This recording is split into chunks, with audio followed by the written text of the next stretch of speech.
好，那么时间差不多了啊，我们开始咱们今天的课程了。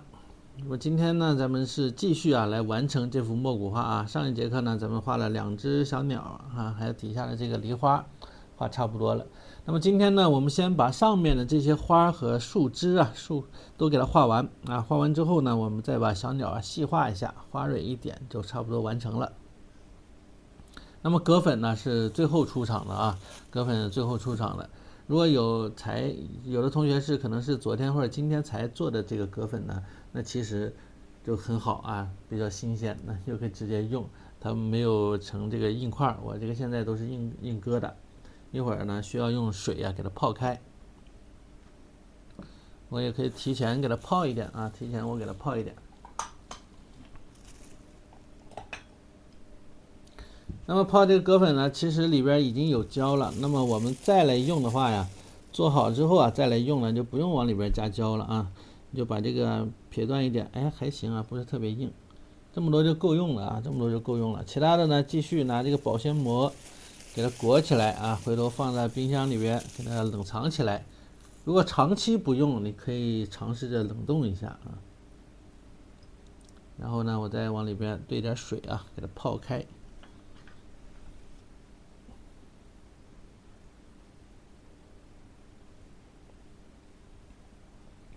这个网上都有卖的啊，自己找一找都能找着。这个到处都有卖的啊，是那个蛤蜊的蛤，就是那个咱们吃的嘛，那个海鲜蛤蜊啊，蛤蜊的蛤是那个是用它磨成的那个贝壳磨成的这个粉啊，所以叫蛤粉，明白吧？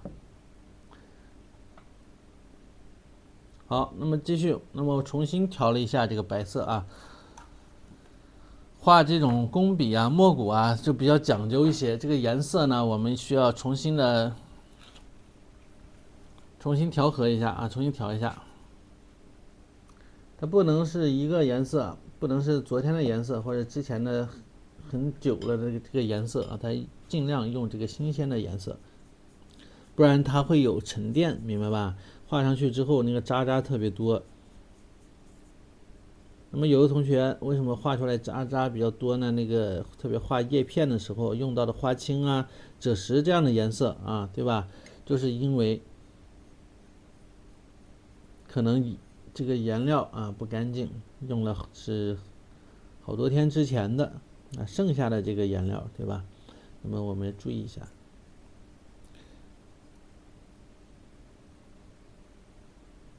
为什么不能？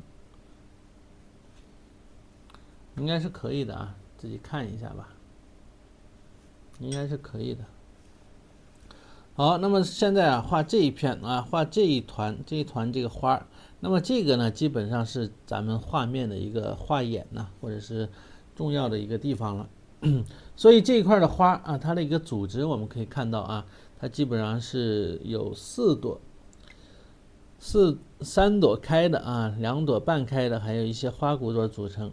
那么3朵开的呢，形成了一个稳定的这样的一个三角形加上小骨朵。所以你把位置大概安排好之后了，我们再来画，包括这些叶片的大小叶片与这个花的一个距离，这块距离你得都给它留出来千万得留出来。那么这个花呢，我们从最右边呢就是这个小枝子正对的上方这个半开的这个花骨朵开始画起。那么要注意下面留出一定的距离画这个小叶片，所以呢稍微要高一点稍微要高一些，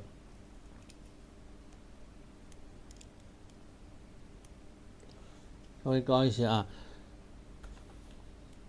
那么这个白色不要太稀了可以稍微浓一点点，因为这纯白的花它就比较的难以表现，太浅的呢它出不来。另外还有一个什么颜色就是我们说到的要撞色，撞的是一个赭石调花青赭石调3绿的这么个颜色，还记不记得啦？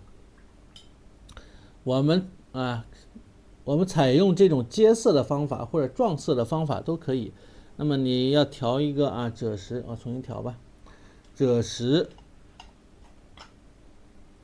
加3绿的这么个颜色，来看一下。那么这个吉祥颜料它没有赭石，它不叫赭石和3绿，它叫花白绿就是这个颜色花白绿。再调这个带赭，就是最底下这个颜色带赭，相当于赭石的这么个颜色那么它俩的比例呢，赭石少一点，花白绿多一点，让它偏绿一点，调成这种颜色，看到没有？这种状态，一个灰灰的、绿绿的这个感觉就这样的一个状态。用这个颜色，我们再来接这个白色或者撞入这个白色进去，明白吧？好，那么继续继续这个就是比较麻烦一点，对吧？来，先从上面这个小的花骨朵小的花骨朵呢开始先从这个小花骨朵，你看白色浅了，干了之后就不明显了，所以你可以稍微浓一点点没关系，但是不要太厚了切记不要太厚了。如果是很厚的话，其实画这个东西很简单特别简单。白色调厚一点，笔尖再蘸一点别的颜色一笔双色嘛，就按照以前的我们学过的这种像类似于写意似的画牡丹花那种感觉，它其实很简单，很好画出来。但是咱们中国画更加讲究什么？讲究这种颜料用的比较薄薄中见厚。你看，所以呢，因为它这个审美高度比较高一些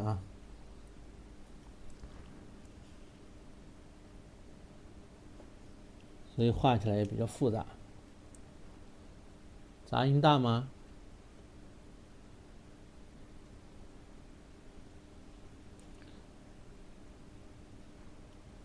杂音很大吗？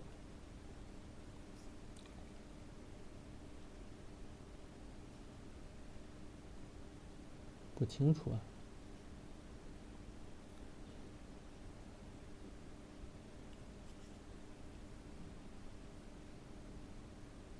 为什么会有杂音呢？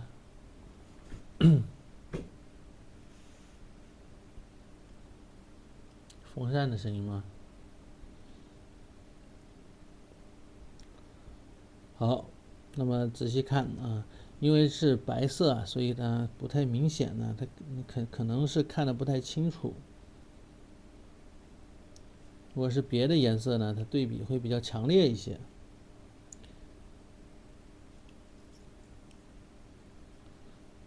我们快速的把这一朵花从外圈往内圈从外圈往内圈这么画。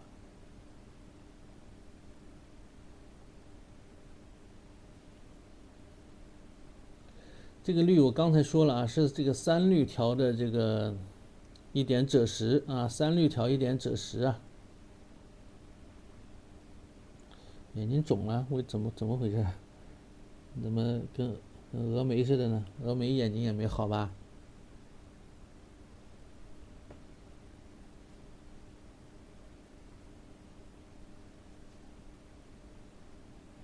也可以2个颜色这么相接相接也是可以的。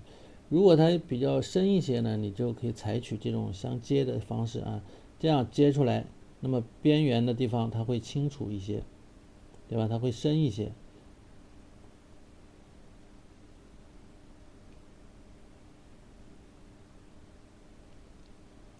再来画里边的花瓣里边的花瓣呢要稍微大一点稍微大一点。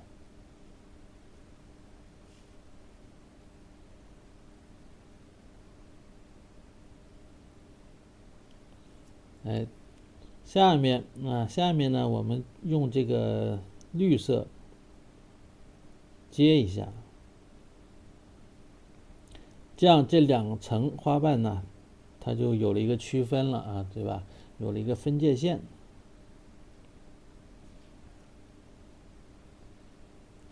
有一个分界线，里边其实呢就是一个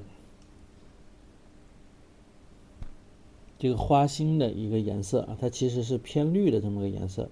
我们可以用刚才调的啊，这个淡淡的绿色啊，淡淡的绿色，我们平涂一下，把里边这一块啊给它涂住。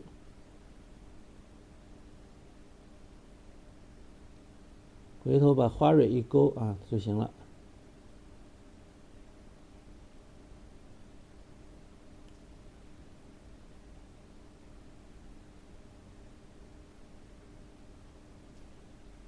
把颜色这个灰绿色涂在里边。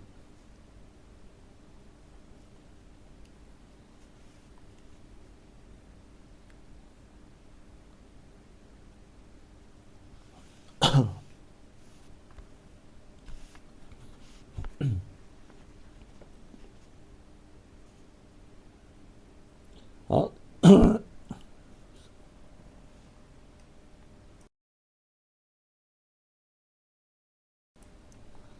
好，那么再把这个上面这朵花给画一下。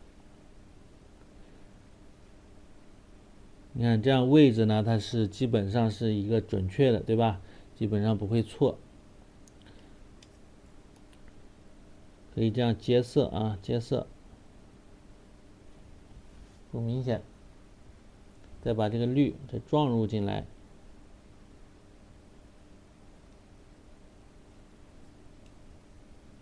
面积不要太大了啊，这个绿色的面积啊不可以太大，它毕竟是一朵白花，对不对？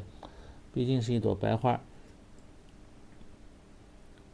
有里边这些花瓣呢，你可以先用花心的部分先用这个绿色，然后呢往外这么接这个白色，这样呢更快一点。其实这样更快一点。但是其实虽说快一点，但是可能要论这种自然的程度是没有撞色那么自然。但是它在画的过程当中它确实要简单更快、更简单一些，对吧？这么一接，上面呢也是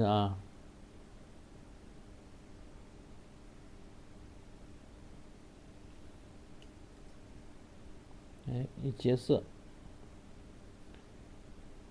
那么它的一个深浅就更明显。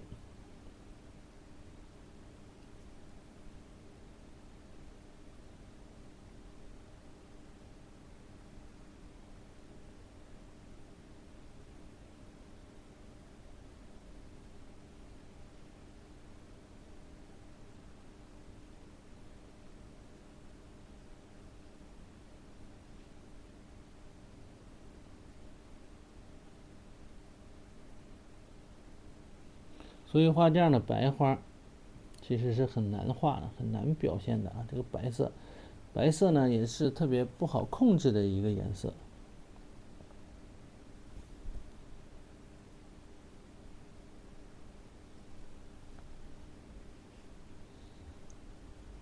对，眼睛如果疼不舒服呢，就可以暂时呢先休息休息咱们这个课呢随时都能看，身体最重要。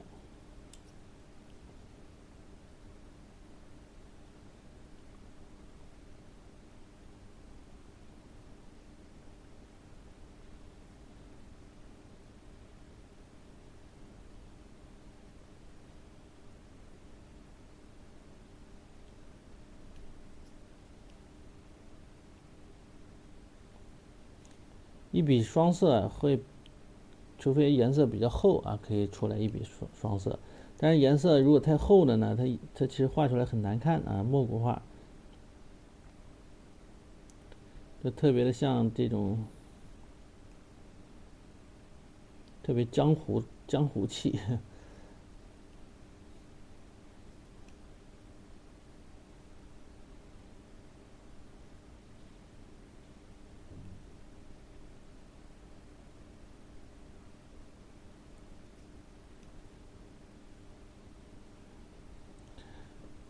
买了课一节没画，我看出来了因为交作业从来没看到你的作业。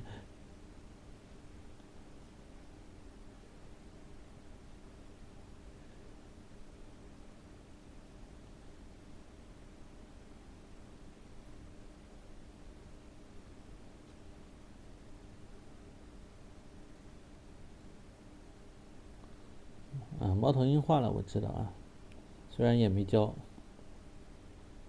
但是发给我看过。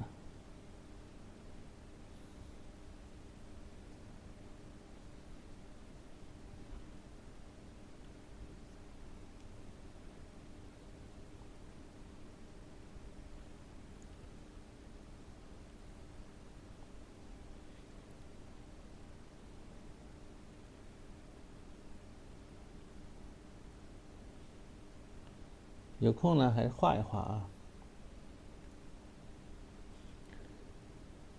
写意你不画，这个我觉得画一画还是可以的。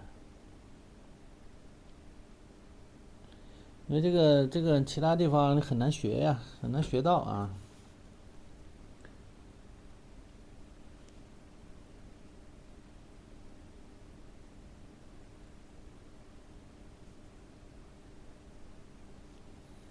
好，其实还是比较简单啊，其实还不算特别复杂。当然呢，主要是因为我们这个有底色，所以呢画这个白色还相对来好一些。那么有的同学那个是没有底色的，画这个就费点劲，不是特别明显，对吧？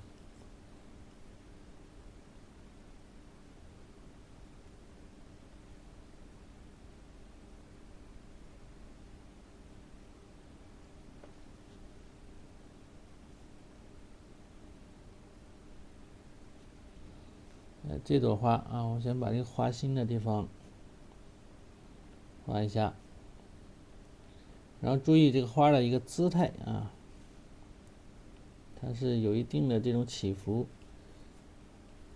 我们采用这种接色。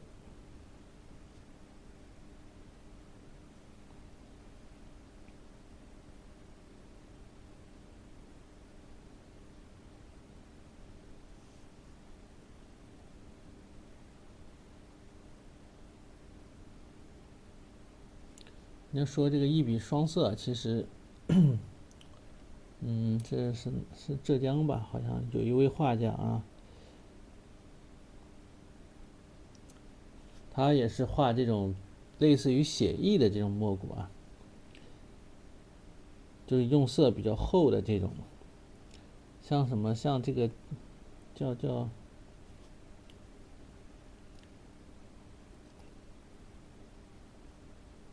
叫什么彩墨画啊，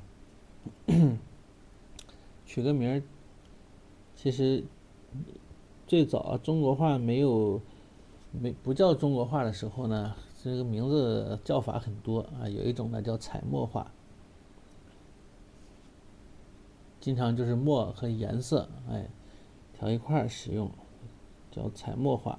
那么那段时间有一种画法呢，就是属于那种特别厚的，比较厚的颜色用的比较厚啊，采用这种厚涂的方法。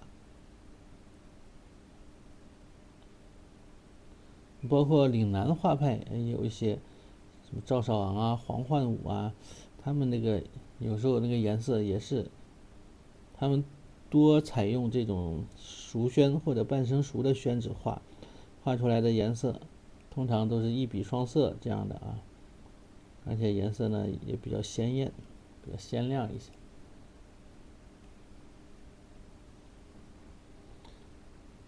深仿古用起来它会颜色会太深啊，颜色会太深，缺乏耐心。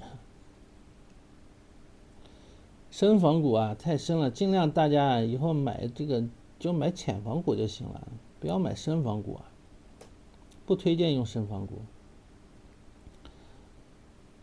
底色一深了之后，这个特别暗沉，知道吧？画出来，除非你用很鲜亮的一个颜色。深仿古适合画什么？你比如说像《千里江山图》这样的比较重的这种青绿。你如果是用淡彩像咱们这样都属于淡彩嘛。淡彩的话，在这个深的底子上，它是灰蒙蒙的，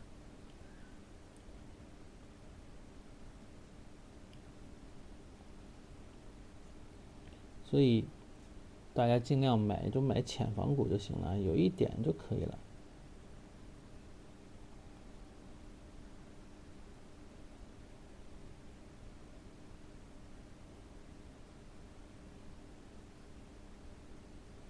你看我们画这个，或者是说你买深仿骨，你用纯墨来画也可以啊。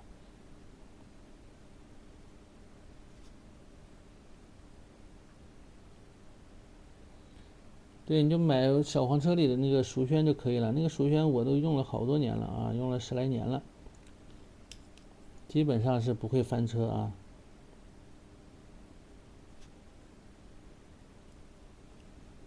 你看这个绿色其实有一点点就够了，对吧？因为边缘呢，其实要不要都无所谓，因为底色有白色，那么画出来它就比较好看。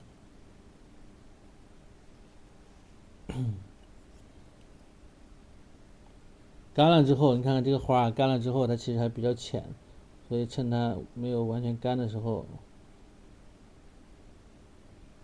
重的地方啊稍微再加一加。那么这些花瓣的地方、花头的地方，可以让它多积一积水啊。那么你就把这个颜料啊，往里面多点一点进去，你看，多点一点。干了之后呢，它就会积在上面，这个地方呢就会深一些。因为你看前面的花啊，前面的花，这都干过之后，它还比较浅，对吧？比较薄透的一种感觉。但是如果整体每一片都很薄，那就不行。它花头的地方啊，每个花瓣的尖的地方也不能让它太薄，里边呢可以薄一点，薄一点正好呢，趁着这个绿色，对吧？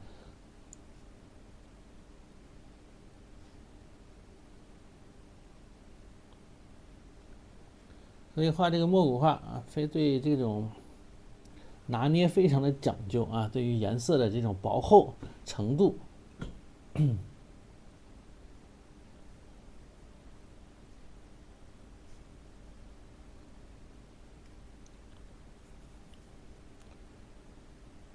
来继续啊，继续再来画这个上面这一朵，很快你看看这一块呢就快画完了。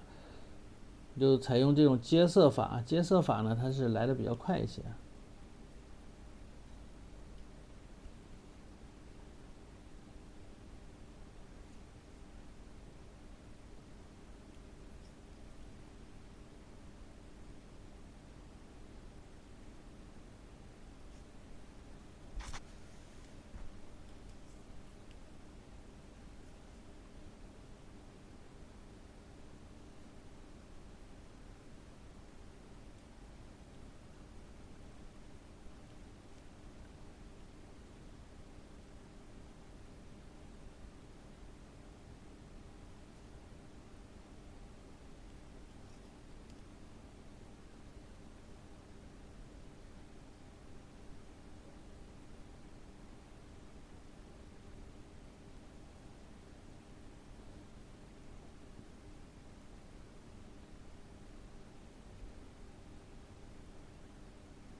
蜀宣卡纸没有啊，蜀宣卡纸没有。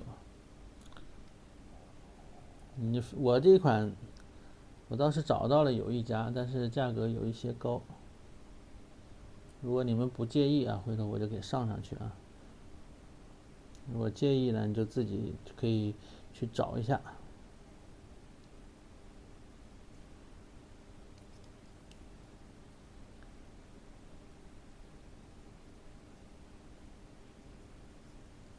其实你们自己搜一搜啊，也能搜到。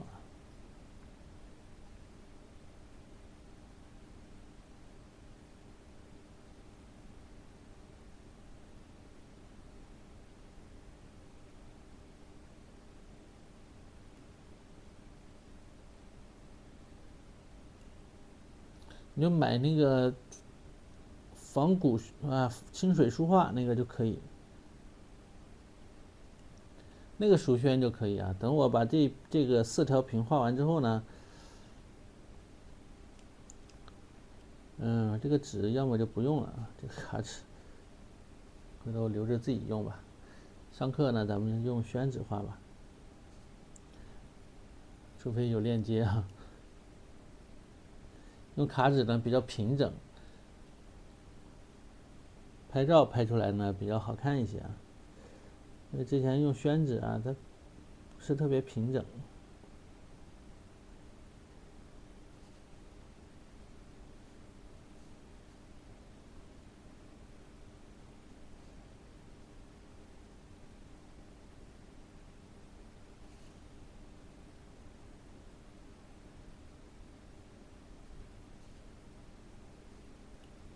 好，花瓣呢这个尖的地方，哎，给它多点一点这个颜色进去。每个花瓣啊尖的地方多点一点。底下比如说这边啊，这边呢干差不多了啊，这个时候拿这个有颜色的这支笔呢，轻轻的啊，有些地方提一提，对吧？像画这个花茎一样，轻轻的走一下。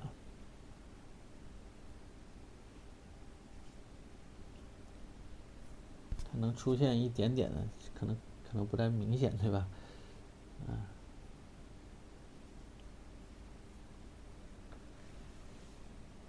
变化呢更微妙一些啊。有些东西是这样的，你可能通过镜头里边你看不出来，你要看到，所以说这个真迹啊和照片是不一样啊。你去博物馆里看到一些古画的真迹和你看到的这个照片高清照片啊，即使非常高清，它也不一样。我有的能找着，我就放在这个购物车里；有的找不到，所以我也没办法放。不是我不愿意给大家放啊。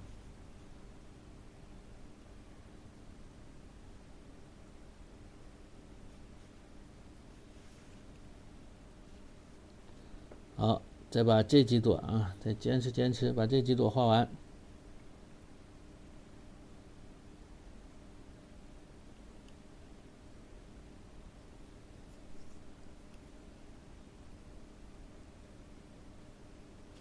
晚上好，东抹西涂。哎，今天来晚了是吧？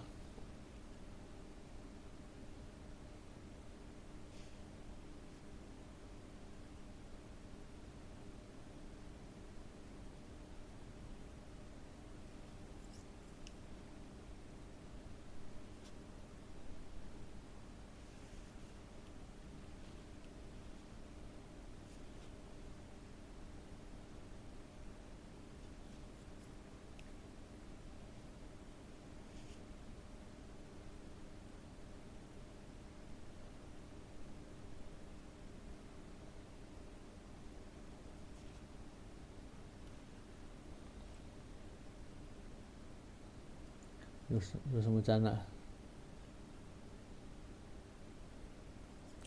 你看这个花，你在画的时候，你看我一开始呢，我稍稍啊，看啊，比如这一片，稍稍呢，轻轻的有一点点这种花瓣的外形的感觉，但是呢，点的时候不是说一条线非常实的，你看到没有？只是几个点，大概点出它的一个轮廓，然后趁没干啊，趁着没干呢，把这个白色点入进去，那么它会形成这种虚虚实实的这种边缘，对吧？形成这种虚虚实实的。之前呢，有的同学撞色老是撞，最后他没有撞出来，最后呢就是拿这个颜色这么一勾个边儿。那么你再看啊，看老师这个，比如再画一片，我再画一片啊，看，想要它有一些地方哎稍微重一点，对吧？清晰一点，这样勾一下，然后接色。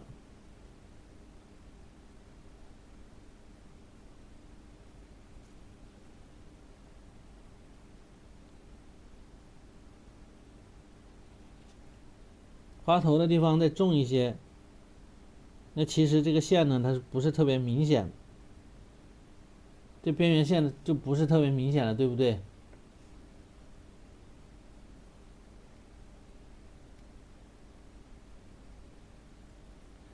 讲讲墨骨的技法，那边画的时候呢，就是在讲这个技法嘛，这不就是采用的一个是撞色法，一个是接色法。那么墨骨的它的一些画法与这个水彩呀比较类似啊。它是在熟宣上完成的，像我们课上讲的这个墨骨呢是在熟宣上完成的，所以撞色法，比如两个颜色啊进行冲撞，那么是撞色法。像这样的是接色法，我先画一个颜色，然后用另外一个颜色啊这么承接下来，沿着它的这个边缘承接下来，那么这个被称之为接色法，和工笔染色是一样的。比如说，那么这一块啊，这一块呢，这个边缘啊，如果我现在已经画了这个白色啊，我再把这个绿色呢，我点入进去，那么其实咱们就称之这一块呢是采用的这种撞色的方法。所以两种方法啊都可以，你都得学会啊，这个联合起来运用是最好的。花头的地方再重一点，花瓣呢这个白一点啊，再撞一些白色。它是不是更像勾了边，对不对？那么我这个虽说像勾了边啊，比大家交的作业交上来那些啊，那是真的勾了边啊，我这个是假勾边。它虽然是一开始这样勾的，勾了一个虚线，对不对？断断续续的勾了一下。那么我通过这个撞白色进去之后呢，就把这个边缘呢，这个虚化了，对吧？就没有那么明显。就更自然一些。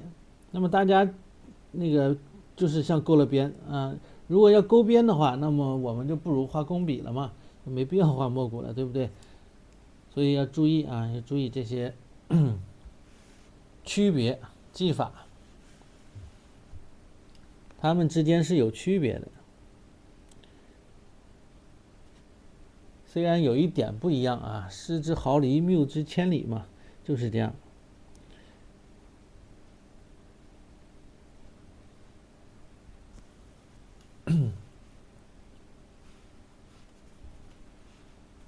那你看这一块这朵花呢，因为它没有完全打开啊，所以它里边的这种暗面比较多一些，那么这个用到的绿色也会比较多一些，比之前这种打开的绿色呢用的会多一点，对吧？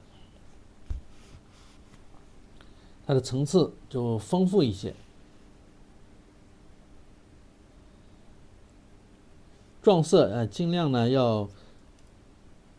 不要重复太多啊，不要重复太多遍尽量呢是在它没有干的时候，你如果想重新有修改的地方你尽量是在它没有干的时候来画它。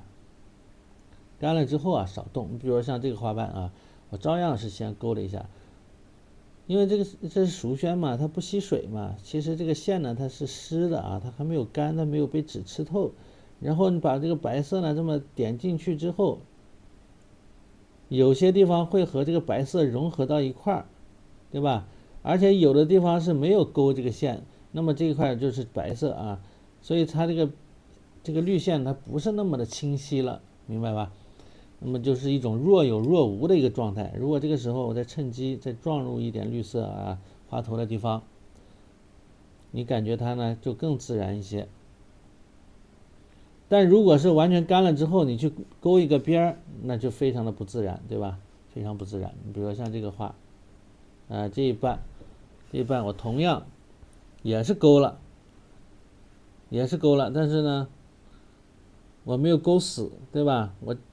我没勾死它，而且不是特别的干。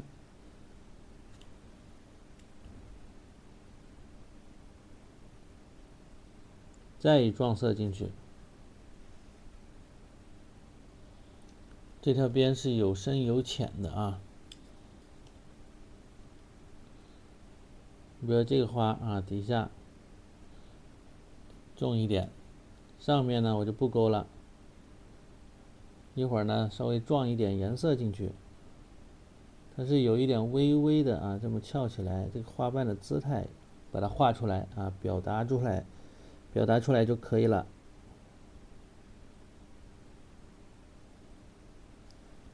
底下深啊，上面浅，对吧？然后花尖的地方稍微点一点点绿色，点一点点绿色进去，再把白色往里撞一撞，它同样你会感觉它是勾了一个边，对不对？它的边缘依然你感觉会很清晰的这种感觉。那么其实就是我们视觉上啊，把它联系起来的。你比如说这一块啊，有一个小小的花瓣，我就点了一点点啊，不点多，点一点点就行了，然后撞入进去。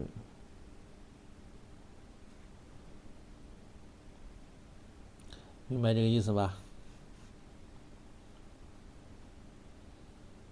这一块啊，有起来，还有一个小花瓣啊，比如这块有个小花瓣啊，我们也是轻轻的勾的断断续续啊，比如重的地方稍微勾一勾，哎，背面的地方，那么花头的地方稍微勾一勾，然后快速的用这个白色撞入进去。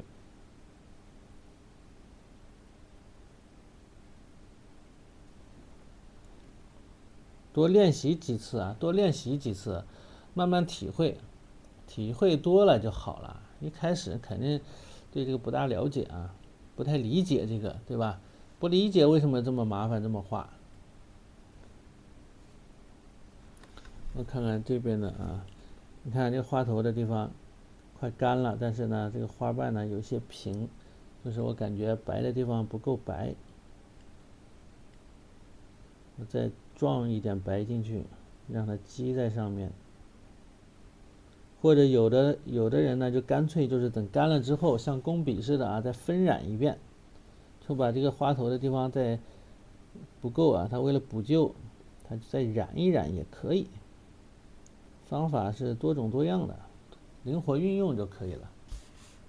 比如底下这个花瓣啊，好浅的，现在稍微扎一下。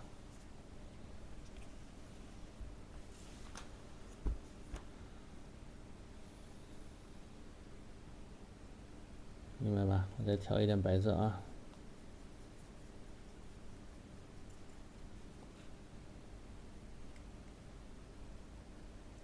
白花呀，要画的比较纯洁啊，要轻盈，但是又不能太厚，太厚了就显得，就像我就经常拿这个女生化妆的打比喻嘛，这个粉底涂太厚，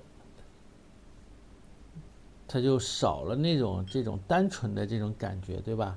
这种花呢，梨花呀、玉兰花呀，都是有一种冰清玉洁的这种感觉，所以你千万不要画的太厚了啊，太厚了它就会有点妖艳，即使是白色啊，厚了它也会妖艳。好，再来画上面几个小花骨朵，画完了就差不多了。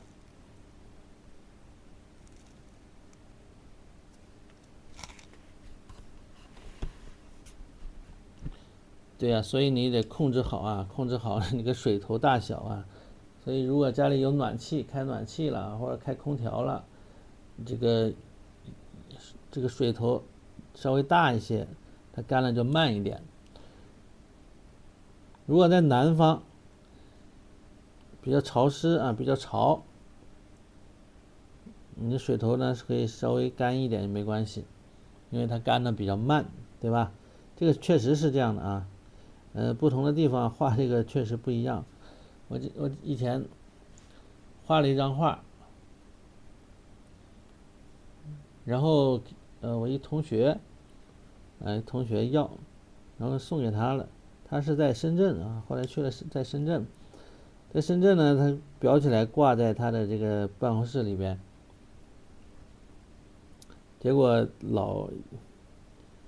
夏天的时候，发现那个画呢都发霉了，啊，边缘的地方发霉了，潮啊！而且这个墨骨画，它有的还会反水，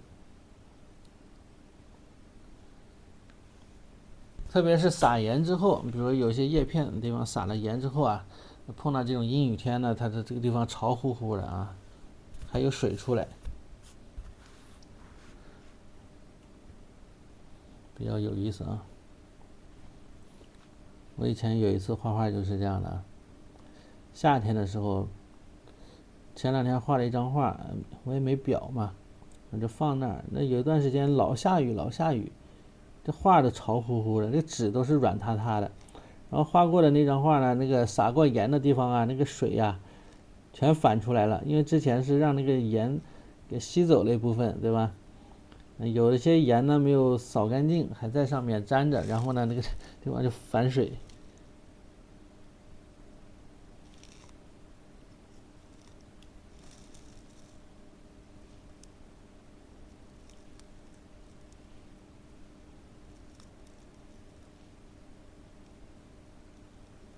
这个花骨朵就让它在这儿吧。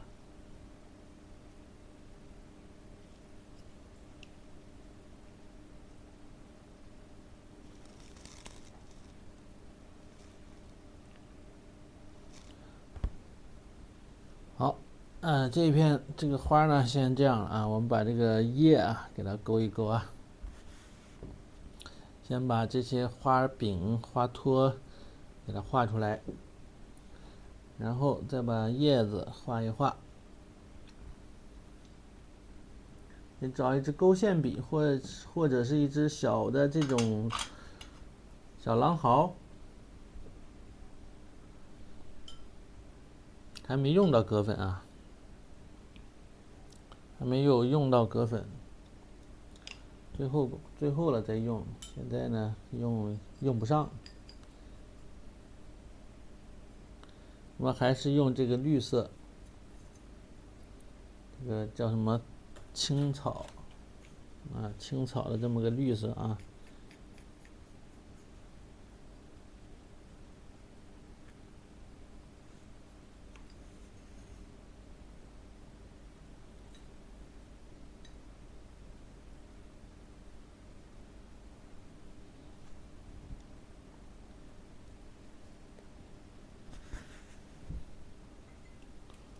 把这个点一下。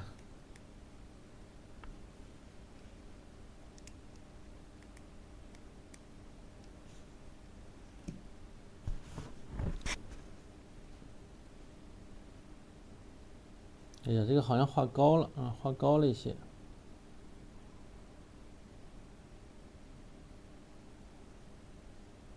画高了呢，我们回头用这个叶片呢挡住它啊。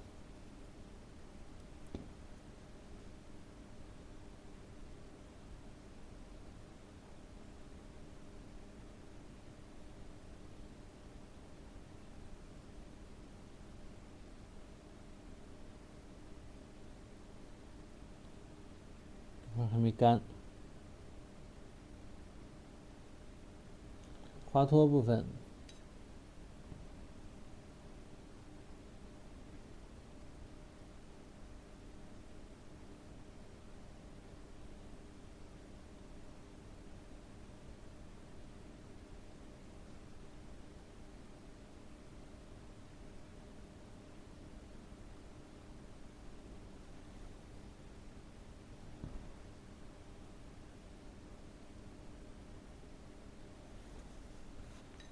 撞入进去了一点点也没事。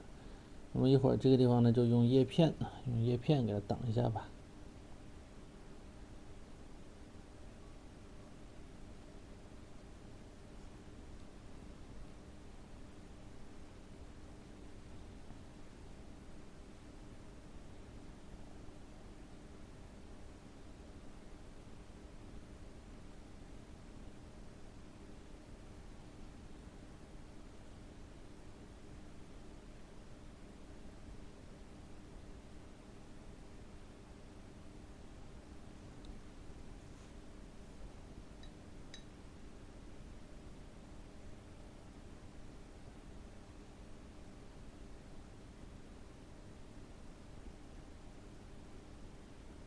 把这些都勾出来啊。有的呢没有干，小心一点，不要撞到这个白色里边去了。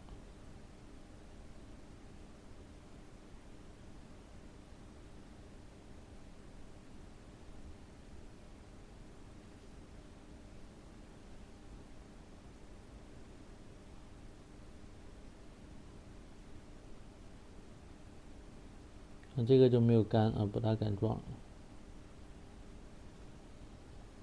就等它干了之后啊再补。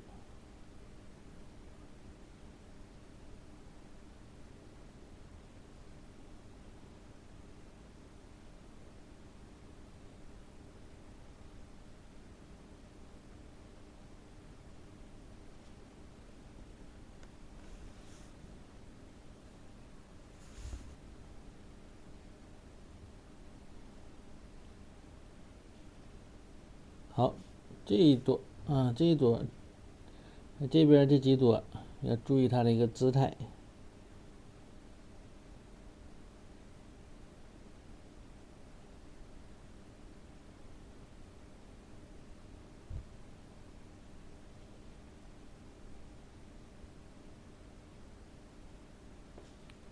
这一朵很漂亮啊，虽然没有开。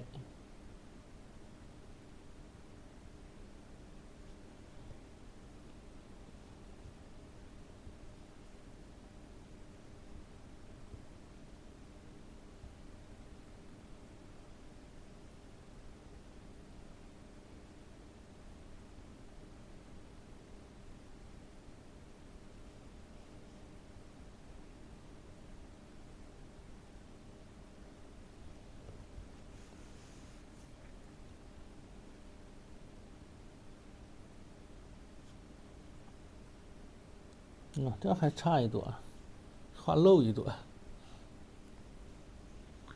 来，再补一朵吧。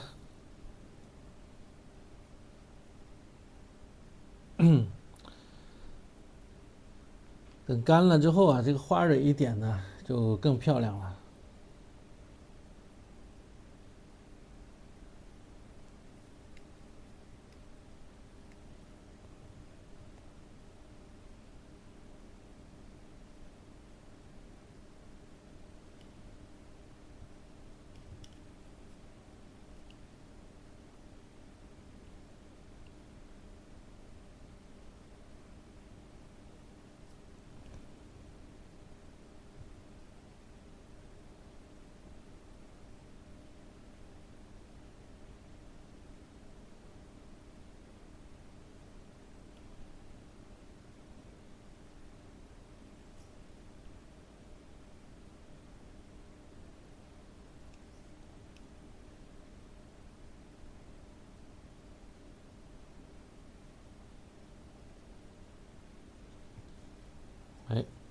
就这样一种状态啊。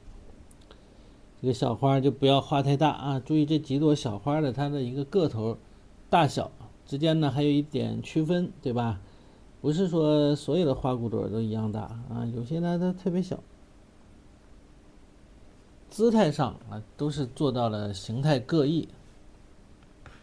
好，这个也差不多了。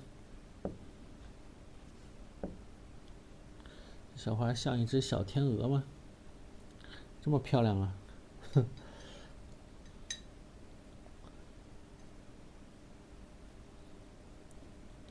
一只骄傲的小天鹅。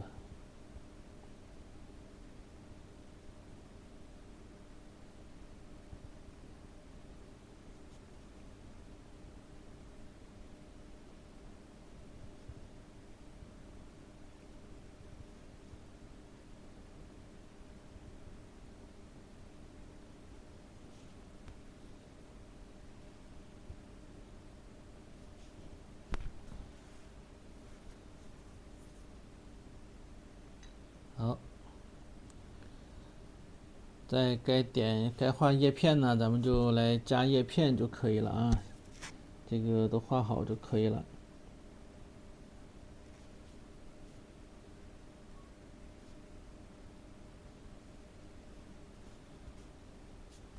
那得4只小天鹅。这几只？1、2、3、4。好，我们加叶片啊。叶片呢是上一节课这个颜色，这个底儿我没洗啊。叶片呢，咱们继续用这个颜色就行。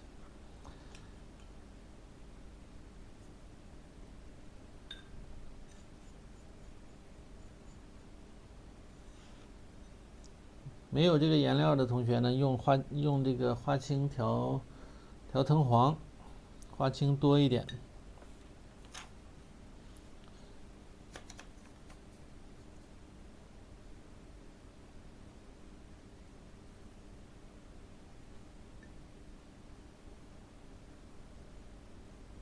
如果用吉祥颜料的同学啊，你可以用这个叫美蓝啊，一个美蓝，还有一个叫本蓝。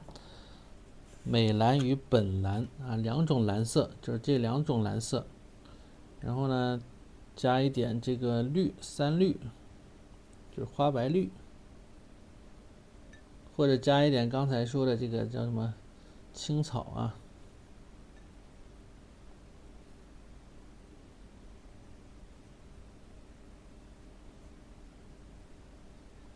不加叶片，那不能不加呀，不是这个画得画完整啊。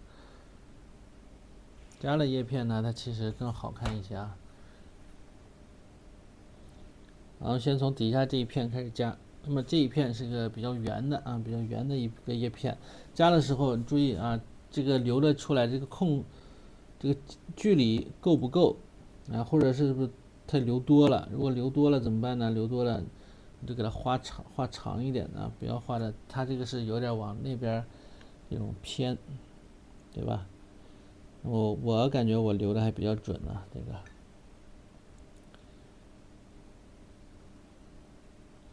千万如果没干呢，千万别碰到花瓣啊，那不然这花瓣就变蓝了。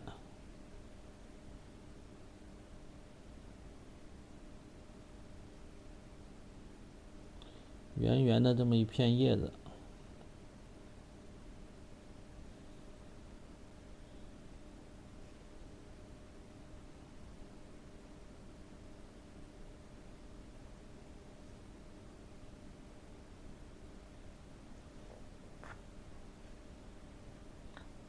画着画着位置会不对，肯定会有一些差别啊，完全和原画一样啊，不大可能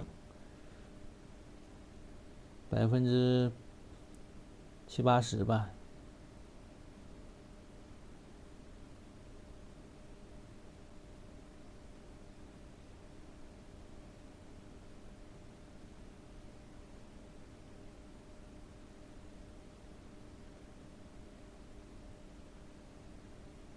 那这片呢，因为画高了，所以呢，我它这个花柄啊，我就不让它从这个叶片这儿穿过这个叶片了，我只是让它挡在后面啊，挡在这个后边。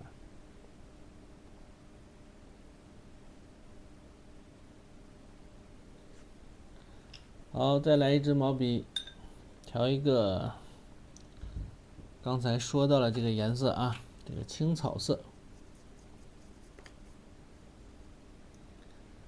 青草色里边再加一点赭石进去啊，这个颜色还是有点绿。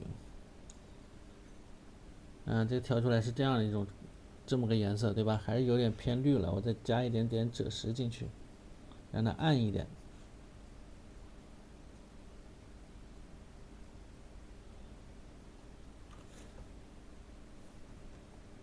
来画这个叶片的一个背面。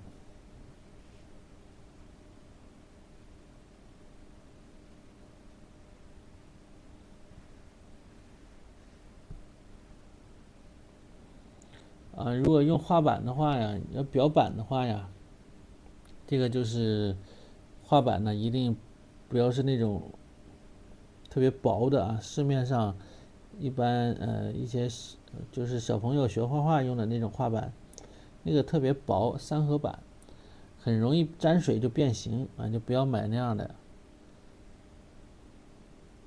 必须得买厚一些的，最好呢是有这个里边是有龙骨的这种，它就比较厚一些。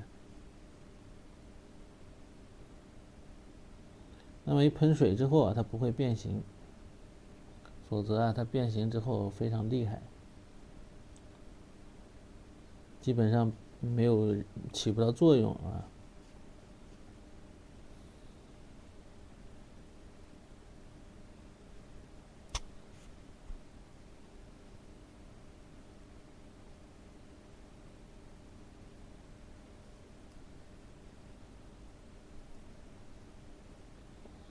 里边还有一些小叶片啊，我们也用这个颜色给它画出来，基本上就两种颜色。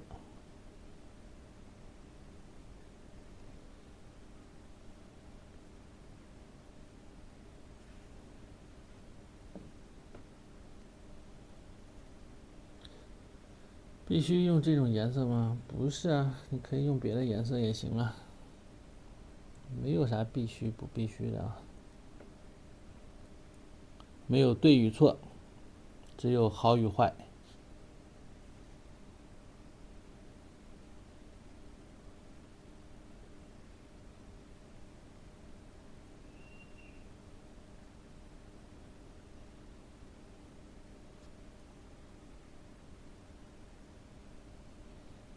没有板子链接，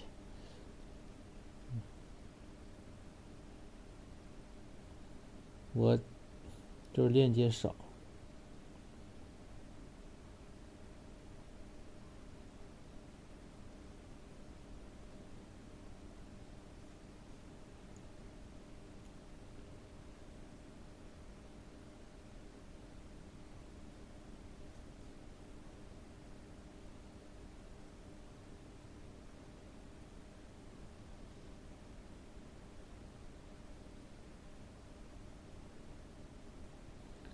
上面这2片叶子颜色不会混一起，可以不流水线。哪2片叶子啊？你不知道说的哪2片叶子？说这2片叶子啊？这是一片叶子啊，这是一个背面，那是个正面。俺不流水线撞一块去了，它就分不出正背了呀。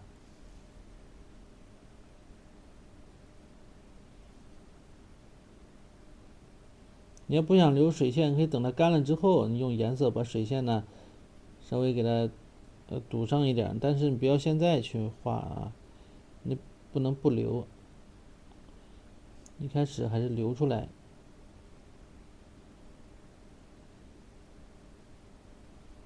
干了之后，你可以处理这些细节啊。再比如说水线，我觉得水线留大了，或者不想那一块不想留啊，你再来用颜色来处理一下是可以的。但是你不要现在去处理它啊，现在尽量能留呢，还是先留出来，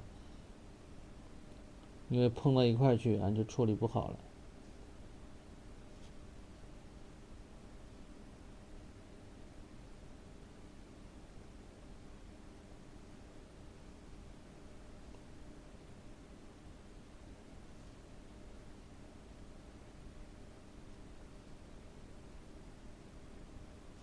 好，这片叶子就，差不多就这样啊。好，谢谢大家啊，大家动动小手指，帮老师点点赞啊。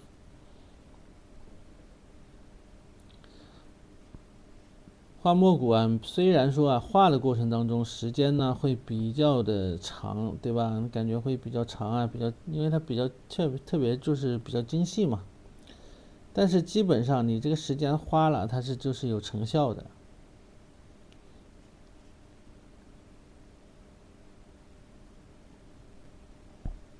它这个投入产出比呀，还是比较正的啊。你投入了呢，它就能有产出，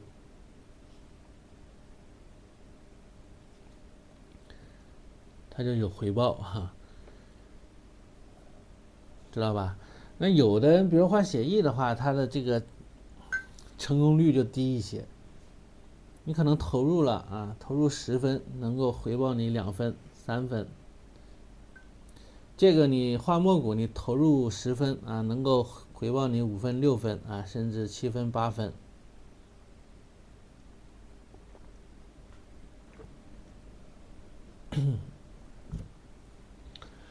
知道吧？不需要基础啊，这个还需要什么基础呢？稿子也给你们了，这个对吧？先原图也给你们了，稿子也给你们了，就跟着一步步画就行了。所谓的基础，没有说专门的还做一个基础训练。你觉得什么是基础训练呢？弄一张白纸，今天画几片叶子，今天这节课画一堆叶子，明天那节课画一堆花吗？没必要啊，就是整体的一张画一张画完整的画下来，那其实啊就是在打基础了，这其实就是在打基础，知道吧？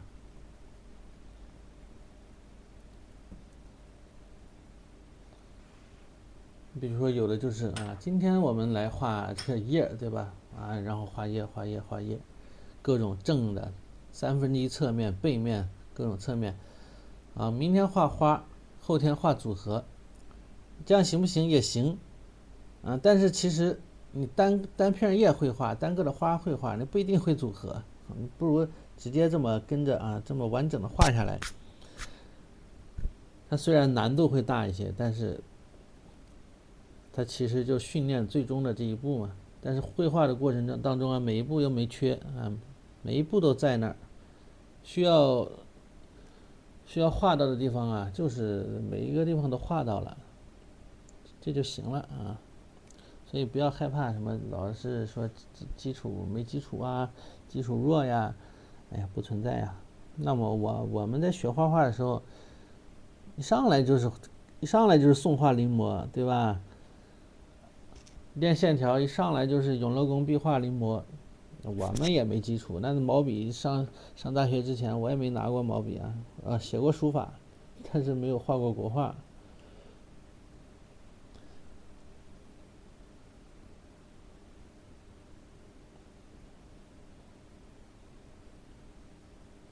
画着画着就有基础了。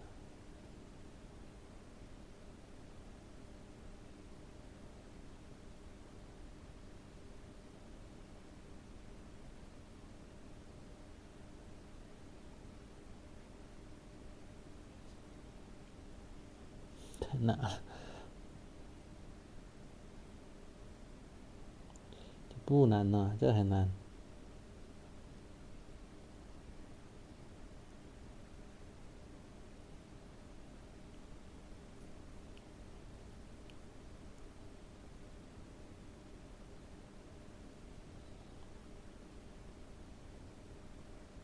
这还没创作呢，这还是临摹呢，临摹，这创作不更难吗？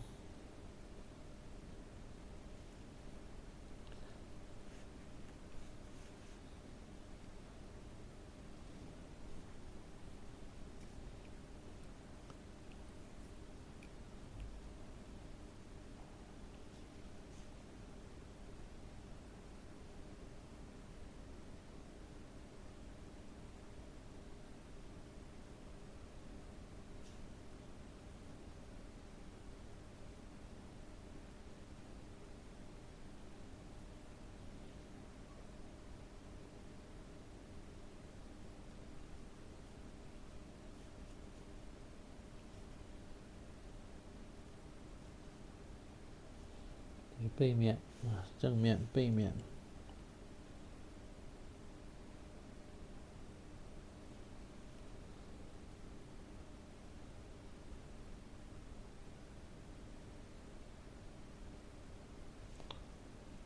好，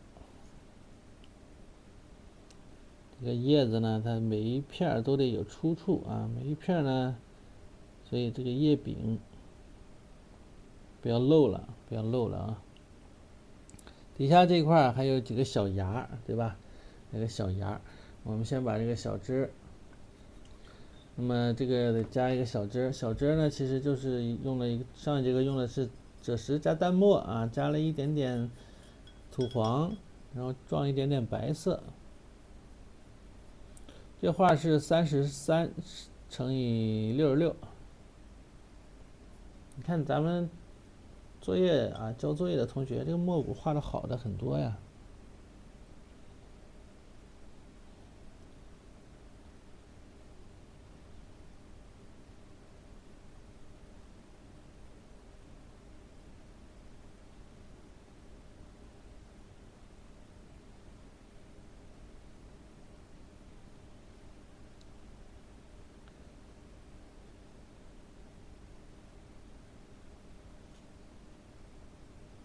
把这个小枝子啊稍微修一修，让这个加上去更和谐一点。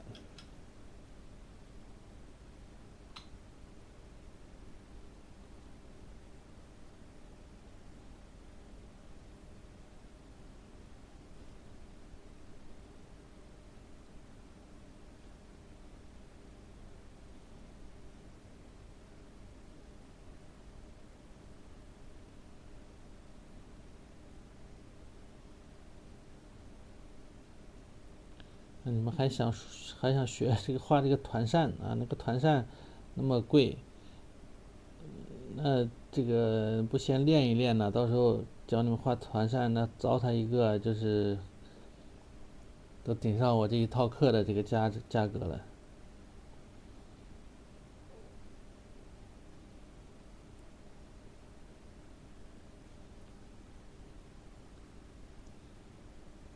对吧？回头等这一期上完之后，如果还开的话，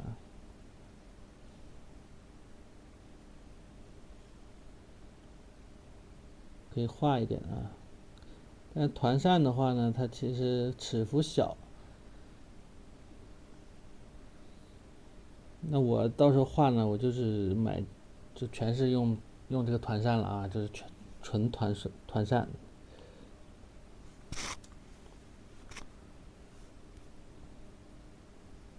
那这个成本啊，画坏了就画坏了，成本会比较高一些。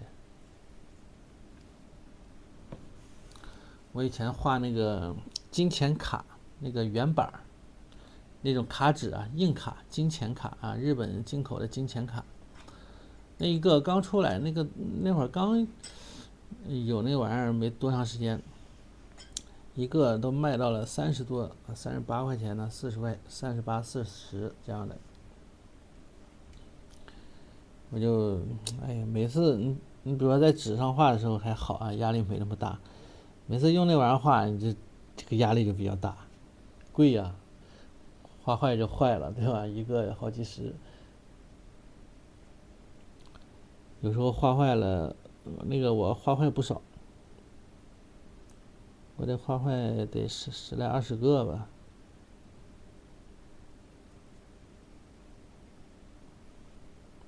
当时是要给别人画一批嘛，当时是给画廊签了200个，要我画200张这个小东西。妈呀，那真是，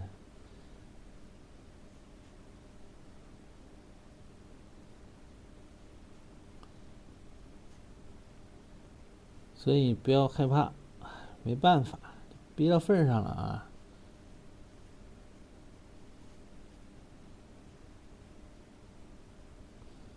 有的同学不，我看好多同学喜欢画那个什么嘛，你们不是喜欢画挂历吗？对不对？那平时在纸上画和直接在那个挂历上画心情是不一样的，对吧？肯定多少会有一点心理负担，对不对？都是一样啊，都是一样。所以啊，现在你趁着在纸上画的时候啊，好好的练一练啊。回头真要教你们画这个团扇了，你就不敢画了，那会儿就更害怕，又给自己找一堆这个借口。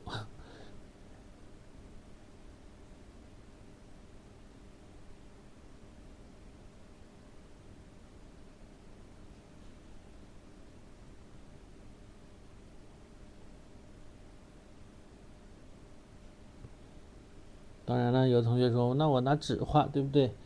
哎，我不用团扇画，你叫我画团扇，我拿纸画也行，啊，也不是不可以。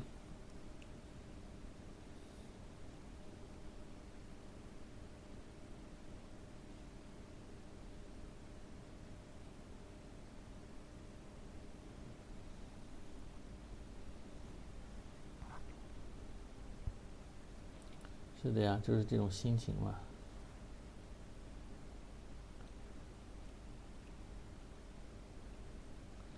当时来云老师没2娃娃，不需要管娃娃。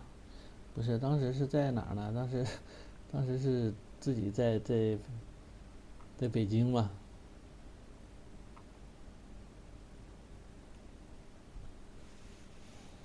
所以不需要管娃娃。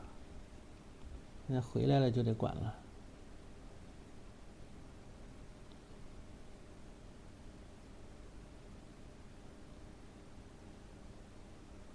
好，那么里边这些缝隙里边啊，这个叶片都给它堵上。当然了，不要全给涂死了啊，该留空的地方还是得留空啊。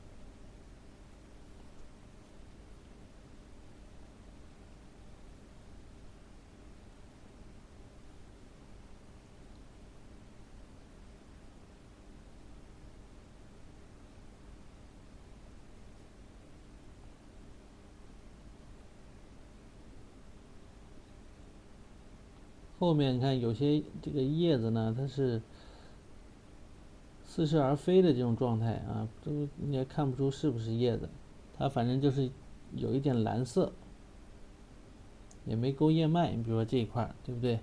浅浅的啊，有个蓝色。有些地上面，上面尖儿的地方画了几片小嫩叶啊，可以用这个3绿。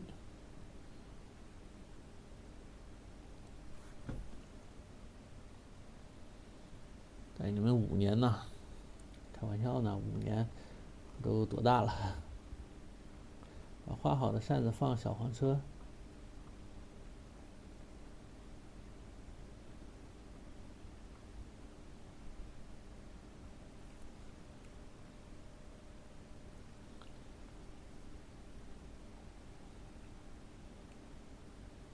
我用的是吉祥的颜料啊，不是水彩。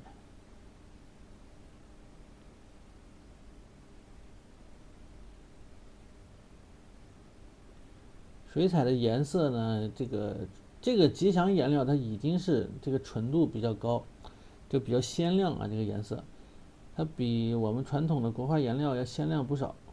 那么水彩颜料更鲜亮。现在头2年这个流行用这个韩国颜料，那更鲜亮啊，特别亮。画工笔画好多用这种韩国颜料的。好，这附近呢可以点一点这个绿色，淡淡的绿色点上来，一个是显得这块茂密啊，另外一个呢是把花瓣呢衬一衬，是吧？所以有时候我们画写意画，画那个白色的梅花，画完之后不也是这么衬一下吗？对不对？显手臂好细啊！我胳膊本来就不粗，胳膊就细。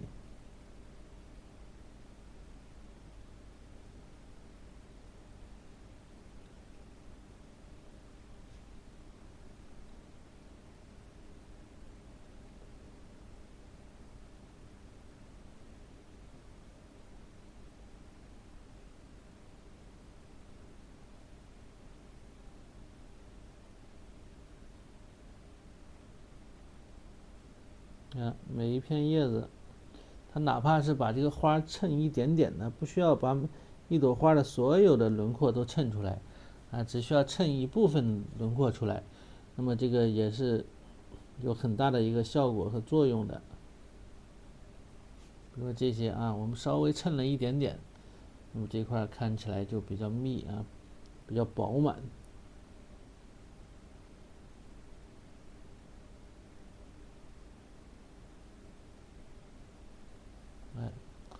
比较饱满，回头花蕊一点更完整啊。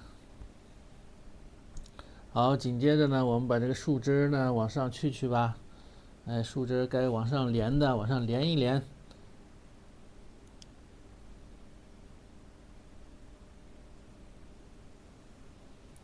该往上去的往上去一去啊。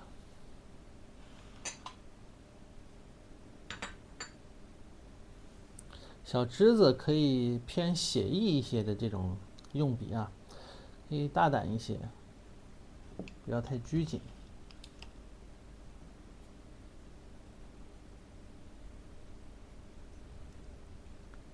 等一下花蕊一勾，这个更完美啊。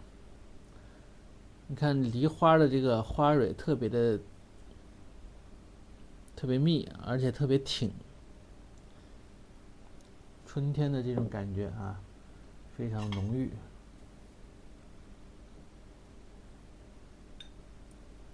不像有些花蕊呢，它比较的弯曲，它这个特别的直挺。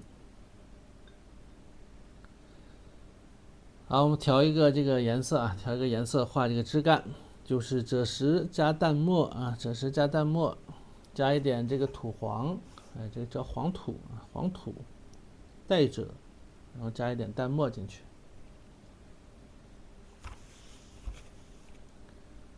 适当的地方呢，可以撞一点点白色，又是一幅精品，对吧？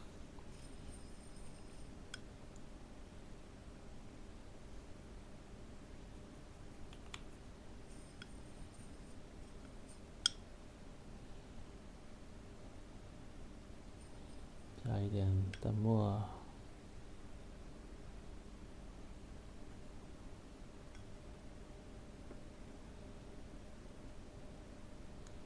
不需要买太多的这个颜色啊，买个18色就可以了。我这是18色啊，差不多够用了。其他颜色你就自己调嘛。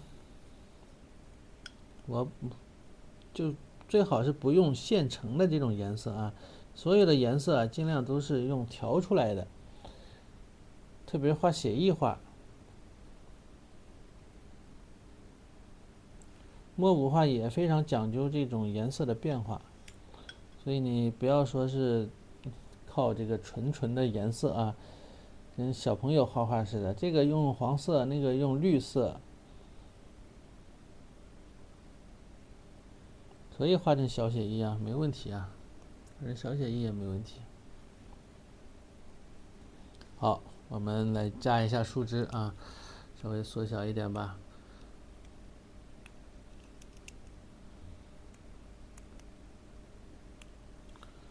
树枝，那么树枝加的时候，你要看到右边的这个、左边的这个全图啊，看一下，看看从哪儿到哪儿啊。它是接这根树枝啊，接这根枝子。你可以先从上面，先把上面的确定下来，然后再这么接下来也行啊。先画上面吧，这样位置更准确一些啊，容易更画准一点。那么先把这个右边的这两个叉，这两枝杈给画出来。这两枝杈呢，基本上是在，这片叶子画的低了，这片叶子应该高一点啊，应该高一点。基本上是在左边1/3的中间处啊，你离的这个纸的边缘呢近一点没关系啊，近一点。而且这个线呢，基本上是1/3以上了啊。这一块啊，大概就是你看我上面留的距离不多，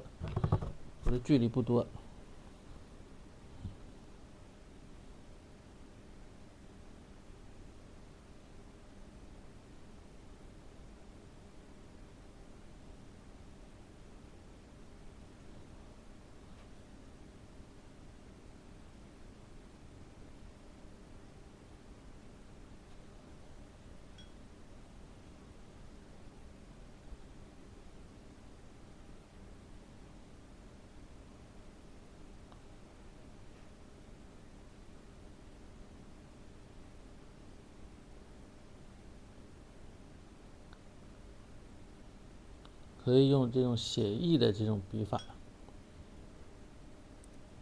不要太纠结啊。然后有的地方重一点，有的地方呢浅一点。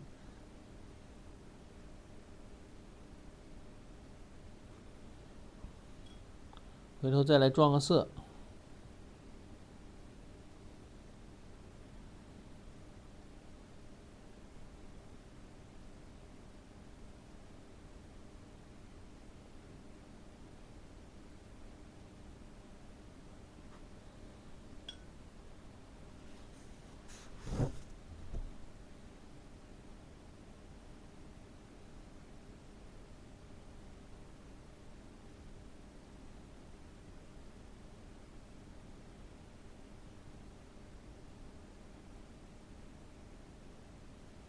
好，底下稍微直一点啊，直一点。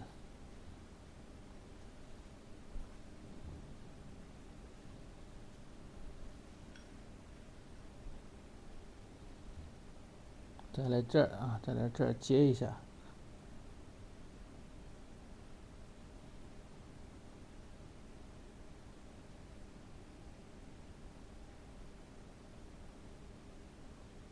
那它这个地方竖8的地方画的比较复杂，我们给它稍微简化一点啊。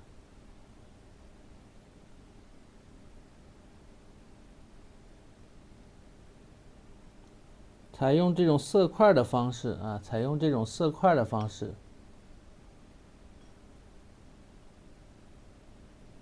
明白吧？采用这种色块的方式啊，不要像这样是一个完整的用笔了。这个呢，色块一个是注意它的大小分布啊，要表现这种竖8。一会儿我们再撞一点墨进去，就会更好一些。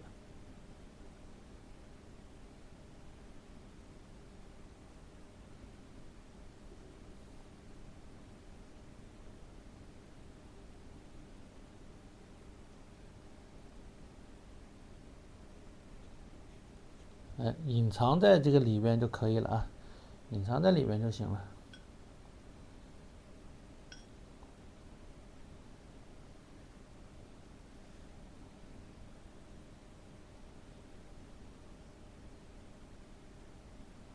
位置上稍微有一些有一些错落了，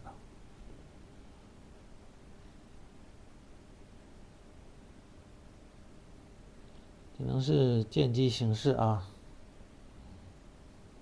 没办法了。咱们这个纸好像比它的是不是宽了一点呢？呀，谢谢阳光同学的这个高度表扬啊！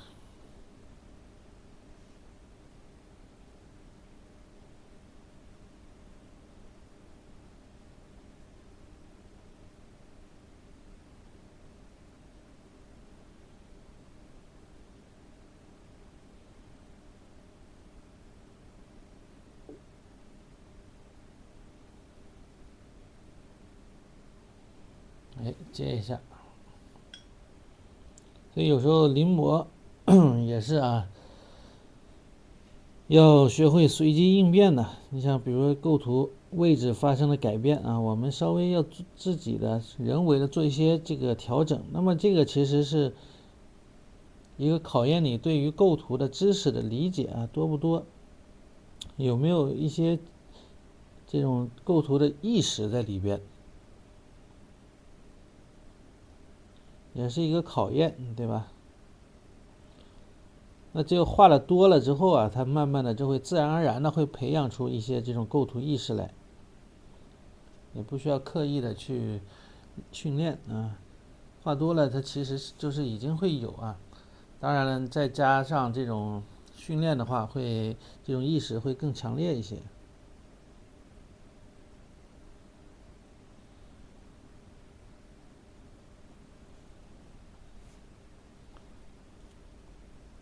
好了，我们再来一点淡墨啊，再加一点墨啊。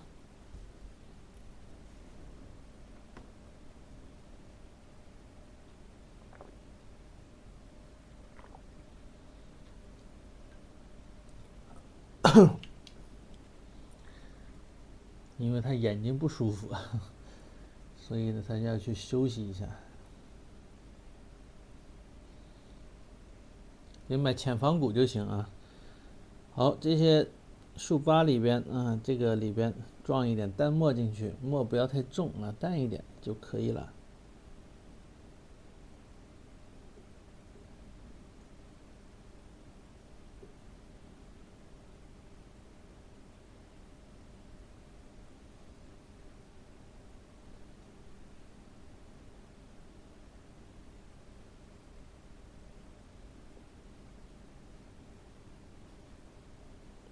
这一块啊，这个竖八竖节的地方，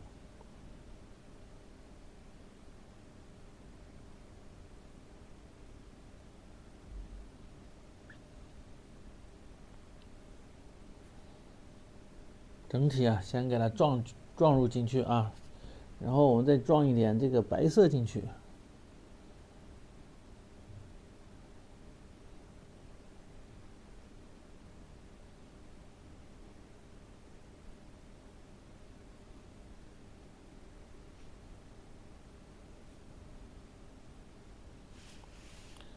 上面呢就虚一些啊，就不要颜色不要太重了。所以啊，差不多就可以了。然后撞一点白色，那么这个白色呢要很淡的这个白色啊，不要像画花似的那么重了啊，浅浅的来一点白色。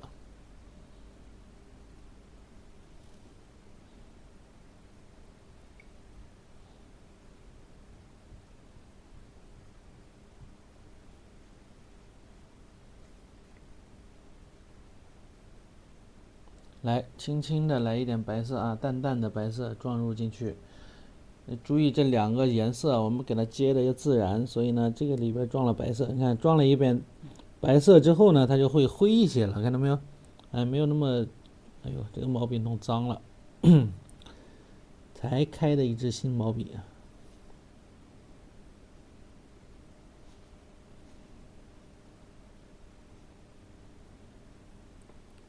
撞一点点的，不要撞太浓啊，撞一点点就行。有那个意思就可以了。上面浅一点。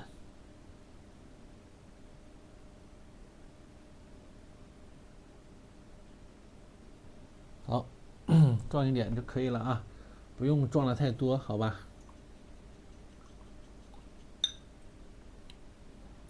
等上面这个干了之后，我们再来画这个花啊。现在不太方便，我怕蹭身上了啊。趁这个时候呢，把小鸟其实是可以加一加了，把底下的小鸟画一画。我们把底下小鸟画一下吧。小鸟呢，可以再加深一些啊。它这个小鸟特别红啊，我这个怎么感觉画不红呢？没敢使劲画。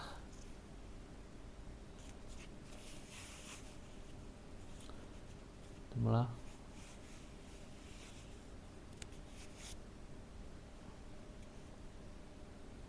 那莫古克呀，打广告呢？算了，懒得打了，都没啥人。好，把小鸟呢给画一画啊。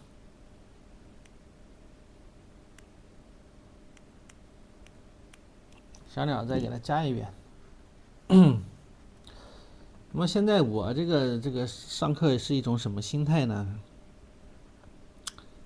好歹自己能落着一张画，就是这种心态，你知道吧？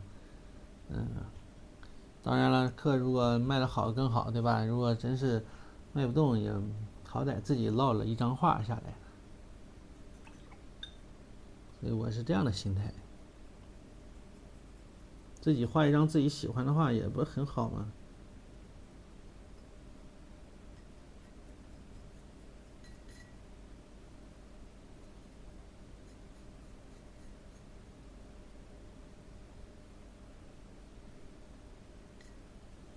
得要一点朱砂啊，这个颜色啊，得来一点朱砂色。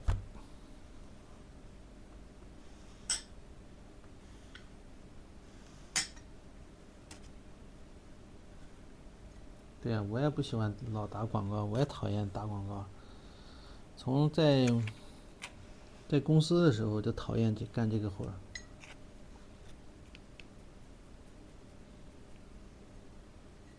它这个鸟特别的红啊，特别正，这个红色，一种大红色，或者是说是朱红色。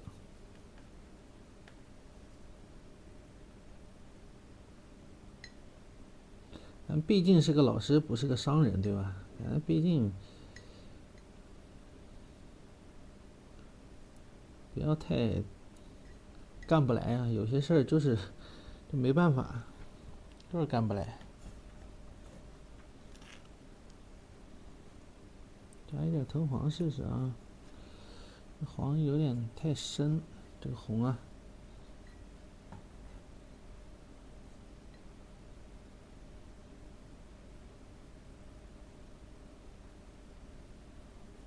所以没发现我最近我这个广告的不一节课下来就结尾的时候打个广告啊，中间都不带打的了，都不想打了。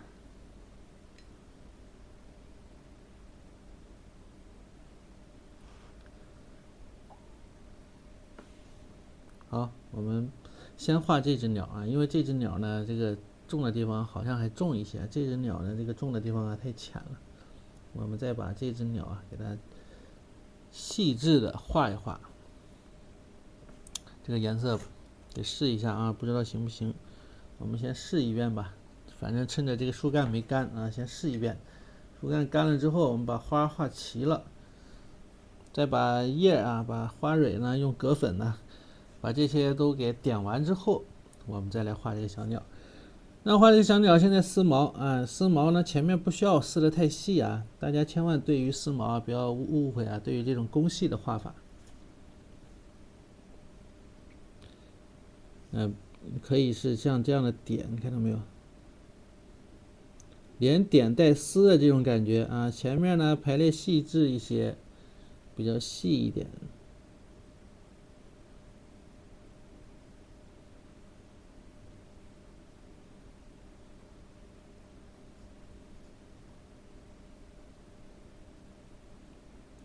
沿着它的这个眼睛这一部分的这个转折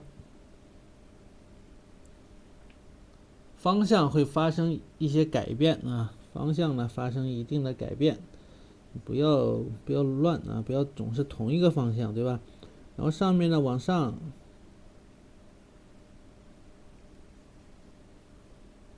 嘴角，能不能看见呢？飓风的啊，我毛笔是飓风的，你看是飓风的吧？毛笔，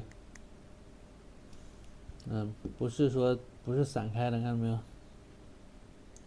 太小了嘛，没必要啊。到后面稍微再用颜色稍微撕一撕啊，重一点的颜色，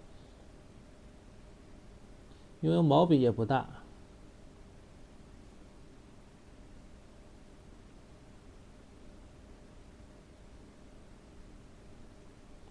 边缘呢稍微虚一点，中间部分重一点。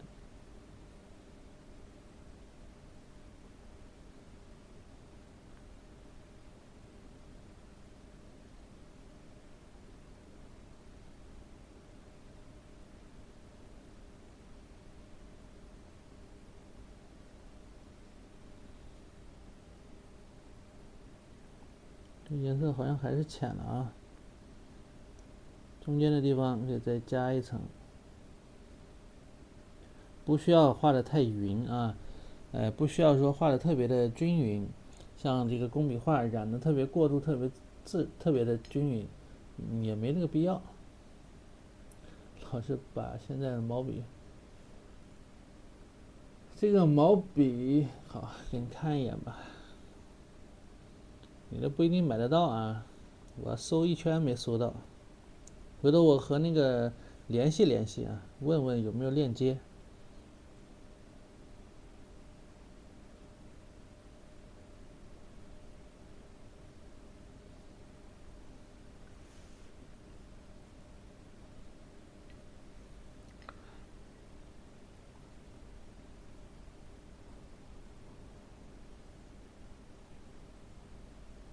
适当的打一下广告是吗？广告可以打，等会儿再打，结尾的时候打一下。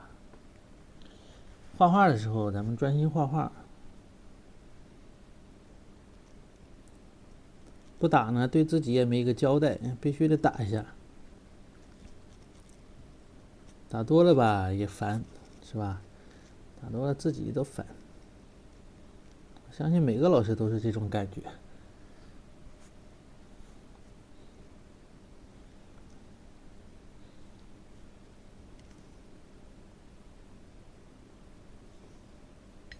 后背啊，后背分成两半这么来处理，你看到没有？它是分成两半啊，这么处理的。那么这样画呢，会有这种体积感。这一半呢，它是丝毛，主要是丝中间这一部分重一些。我这会儿是散开的啊，这会儿是散开的，看到没有？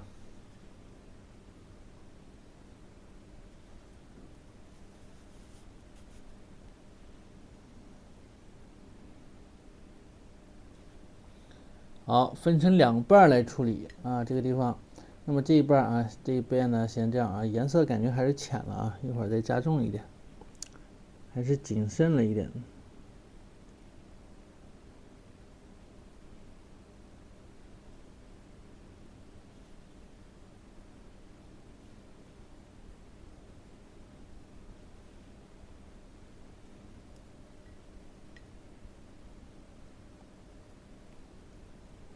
它这个红啊，怎么感觉那么红？实在不行，我们稍微得加一点胭脂进来，或者淡墨进来，来撕毛。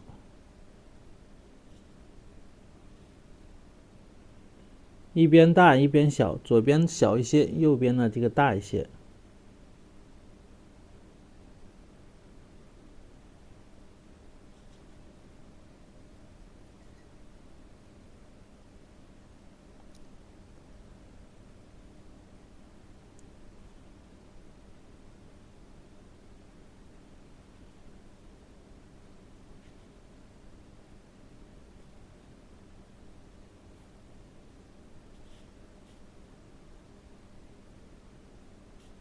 中间的时候啊，中间这一块啊，中间这一块一会儿染要稍微染的时候稍微给它过渡一下。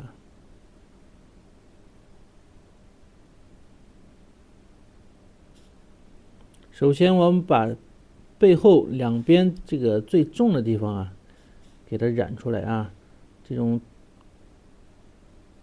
分两半的这种感觉给它画出来。那么现在就好一些了吧？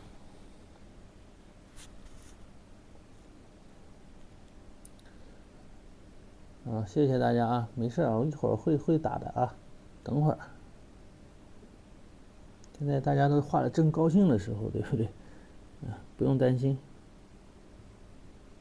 这么大人了，对吧？这个头部也是重的地方呢，我们稍微再加一下。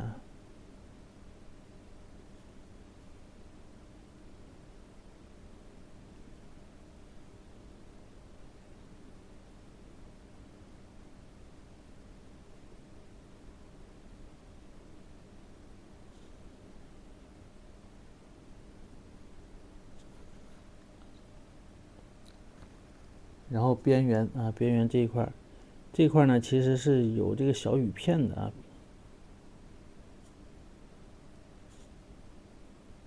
稍微加重一点。然后把翅膀这一块加重一点。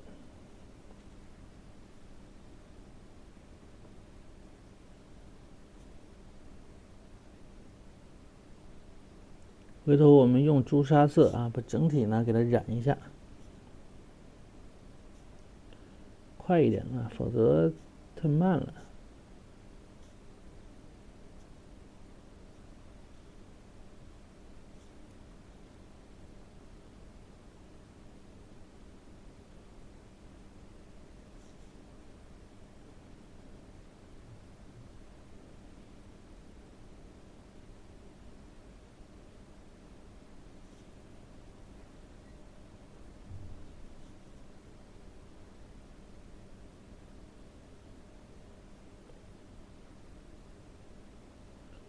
所以勾这个翅膀的羽片，有的同学勾太密集了，不要勾太密集啊，不然的话你染这一半深色呢就没有地方染，对吧？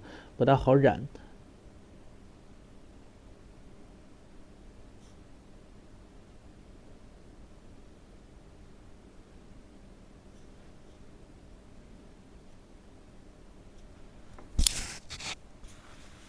然后尾巴。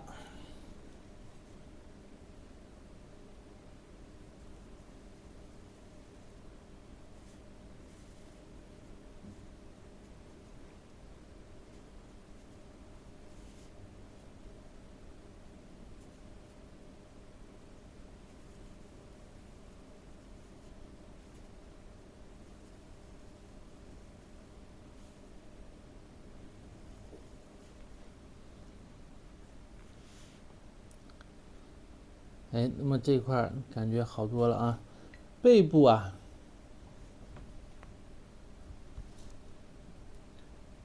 又咋的了？大家怎么了？不要吵啊！吵架了吗？抬头一看，怎么还啊？嗨，没事啊。画画，咱们画画的时候就画画啊。这个尾部也得稍微撕毛一下。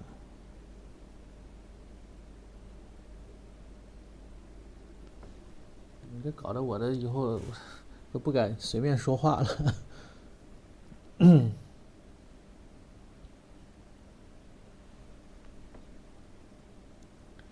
把这两块啊，这两块再稍微加重一遍，那么再来一遍。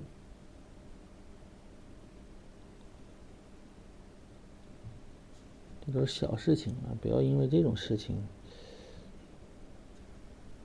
啊稍微加一点点，那么这一块就重一些啊。好，我们再把肚子这一块啊，肚子丝毛也稍微给它撕一下，按照这样的一个方法啊，稍微撕一下。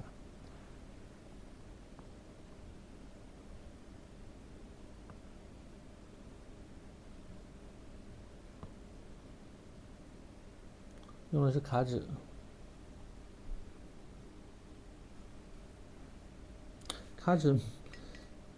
卡纸没有链接啊，没有链接。本来有个链接，但是价格有点高，我就没上。如果需要的话，我回头给上去啊。但我怕它影响我的这个店铺的这个分数。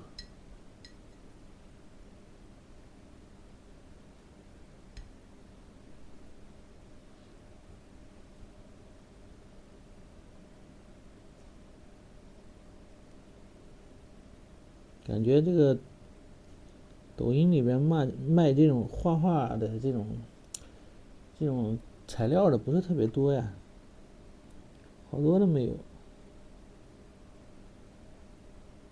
你比如你们要的这种画板，我也没找着，还有葛粉，连葛粉都没有，这个有点。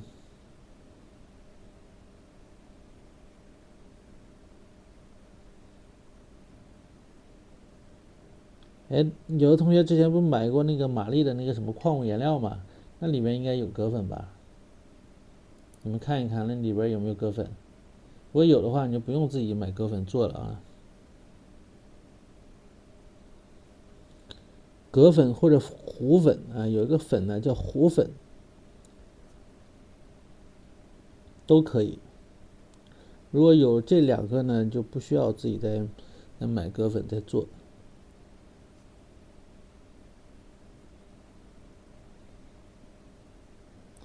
这个丝毛，我看群里边好多同学交作业，这个丝毛撕的特别好了啊，都撕会了，都把老师这个技法学会了。好几位同学，我一看这丝毛撕的，我还以为是我自己画的呢。有的那个小鸟啊，我打开作业，有时候我以为他传错了，是把我的给传上去了，经常会有这样的错觉。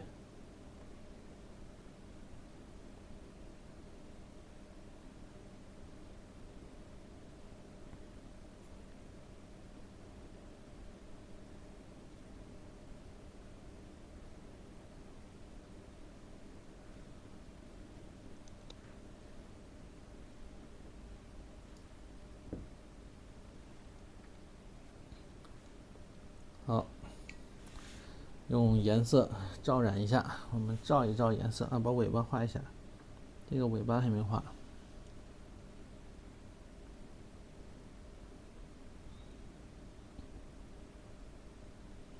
宇宙，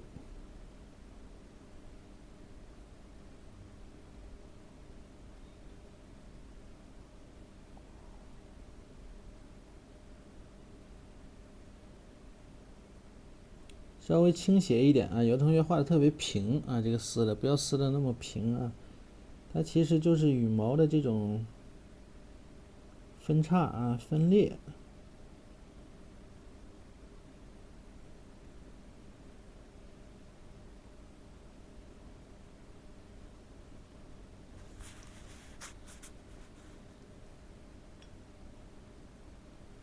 比如它底下啊层次稍微深一点，我用这个刚才染树枝的这个画树枝的这个淡淡的这个赭石啊，赭墨，把这个地方呢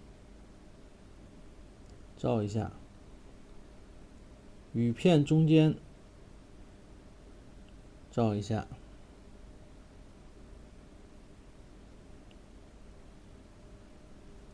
照一下啊。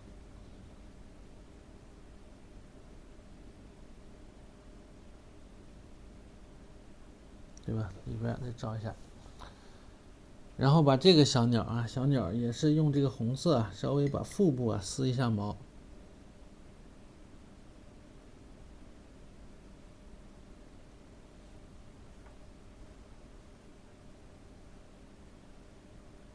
把这个腹部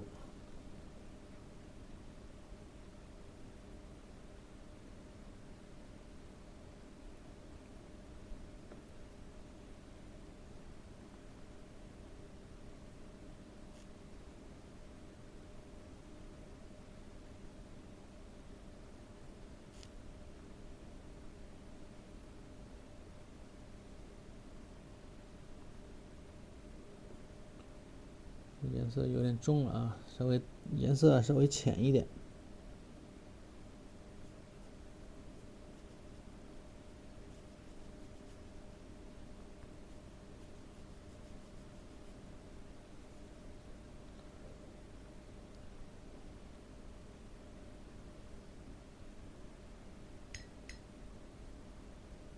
到这个底下啊，我基本上是用一根一根的这么去撕了，底下呢要清晰一点。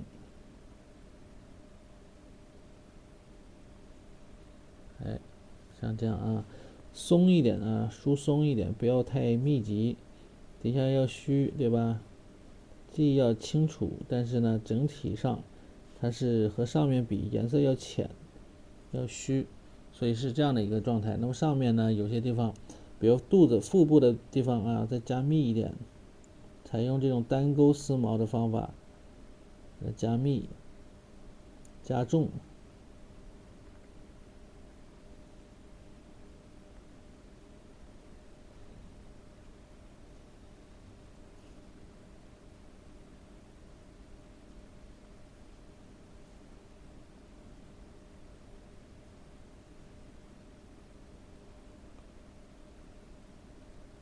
哎，与尾巴相接。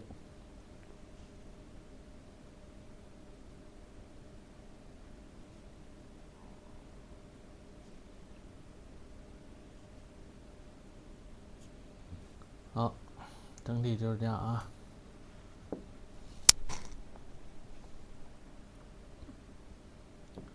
我们再来这个淡淡的啊，既然都画到这儿了，就还用这个红色，可以是一个朱砂红啊，一个朱砂的颜色是最好的。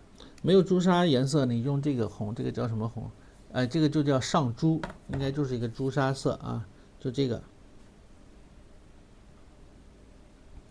用这个颜色把整个小鸟啊照一遍，照染一遍。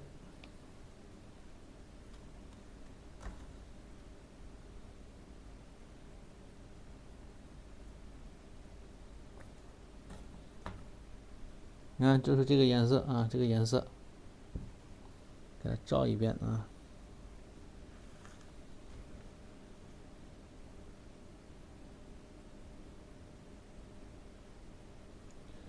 撕过毛之后啊，再照一遍呢，有一个什么好处呢？有的时候撕毛撕的太锋利，对吧？会感觉很硬。那么稍微染一遍之后啊，给它盖住一点，它会显得柔和一些。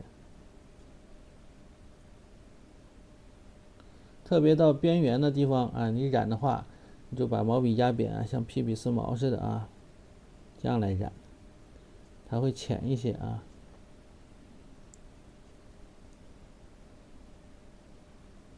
那现在感觉这个小鸟是不是柔和多了，对吧？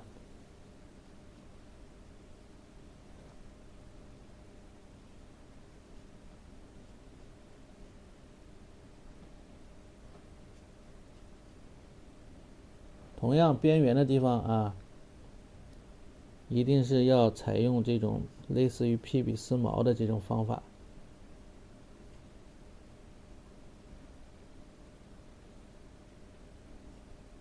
哎呀，我一直想画一个纯红的这个鸟，这个终于画上了啊。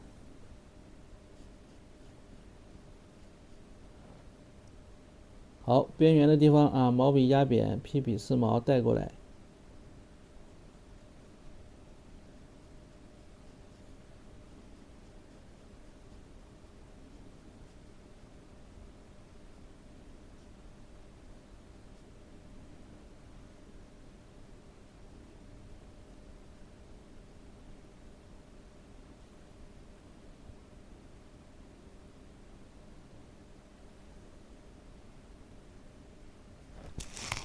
尾巴。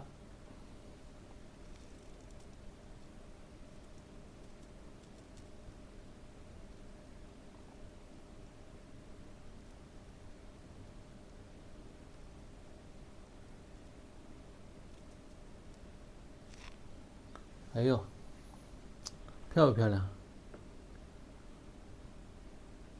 这个已经干了啊，我之前丝毛它已经干过了，不需要刻意的等干啊。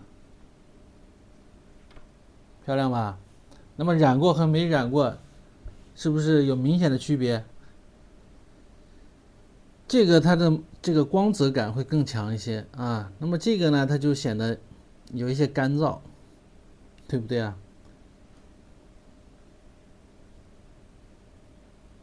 漂亮哈，我也觉得好漂亮。来，再来染这只。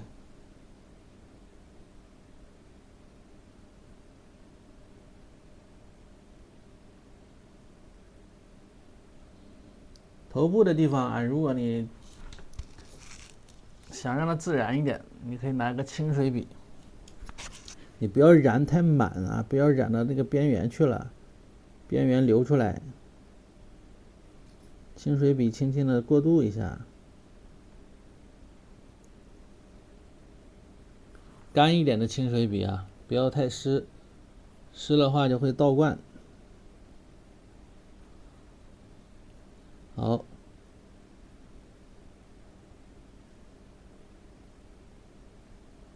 边缘也是啊，流出来，把边缘都流出来啊。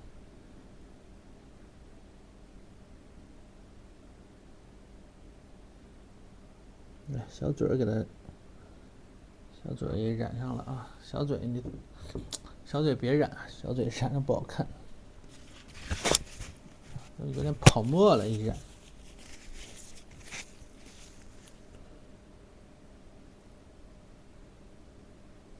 嘴还是不要染啊，你看这地方泡沫了，有一点。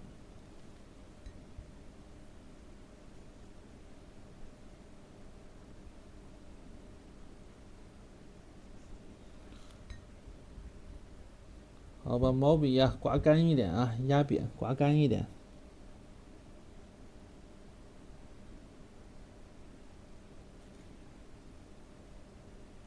或者边缘拿清水笔，干净的、干的清水笔过渡一下，这样是最有效的，最方便。底下浅一些。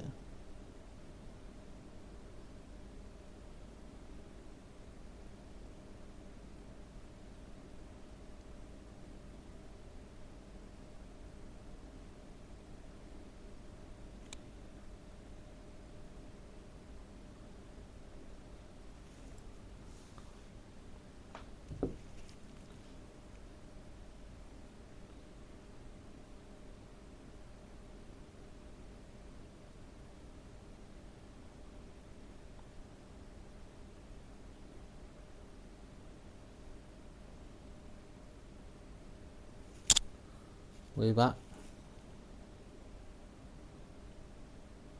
不要太重，一遍就可以了。好了，这么两只小鸟啊，很漂亮的两只小鸟。好，我们现在呢，等它干了之后啊，上去把这个花给画了啊。我们再上去把这个花给画一下，等几分钟，等2分钟。现在不能上去啊，上去手就怕蹭到了。干了之后还会浅呢，浅了之后呢，最后再看最终的效果。需要的话，我们继续再染一下，该撕的地方再撕一撕，羽毛上的这个小分叉再勾一勾。等最后看整体效果啊，再来决定这些细节的地方。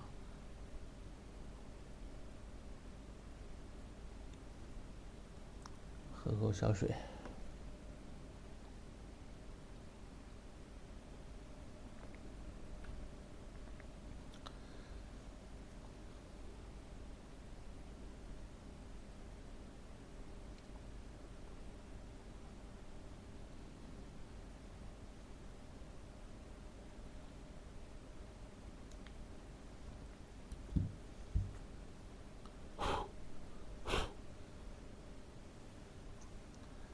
对啊，每节课基本上都得，现在2个小时都打不住了啊，基本上得3个小时，3个点。咱们这个课呢，主要分为像这样的默古课，还有这个工笔课啊，不，还有这个不是工笔课，叫什么小写意啊，写意课，还有这种动物课啊，动物课程。目前主要是3个方面啊，这3个方面。120节啊，120节肯定会多不会少啊。这叫什么红？这叫朱砂嘛？我刚才不说了吗？朱红啊，其实就是一种朱红色啊，朱红色。所以有需要的同学啊，想学习的同学呢，可以放心的拍课啊，1号链接拍课。而且呢，课上的这个你们交的作业啊，老师都会给大家做一个点评啊，做一个非常细致的点评。并且啊，像这么你看看，看这个画面你就知道老师的水平啊，对吧？不会差吧？所以呢，咱们这种课还是非常值得的啊。这个以这样的价格能买到这个课程是不大容易了，在市面上。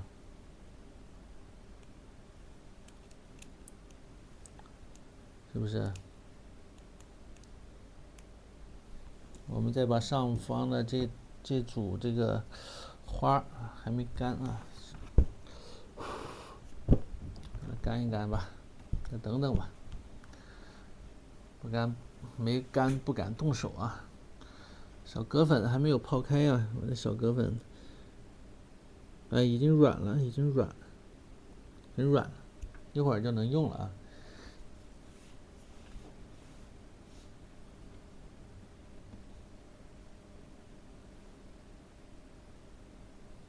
咱们4条屏成了3个了啊，已经成了3条了。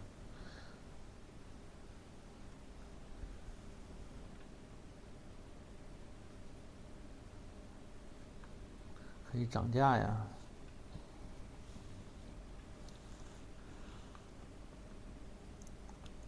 课程用的多吗？啥意思？课程用的多吗？是什么意思？啊，你说这个卡纸啊，课程用的多吗？啊，这个能演这个，反正目前是这几张是用的，之前是用了这个宣纸，我自己裱的板子。回头咱们不行的话，还继续用宣纸也行啊。这个如果我再没有链接的话，因为大家都想用跟老师一样的，是不是？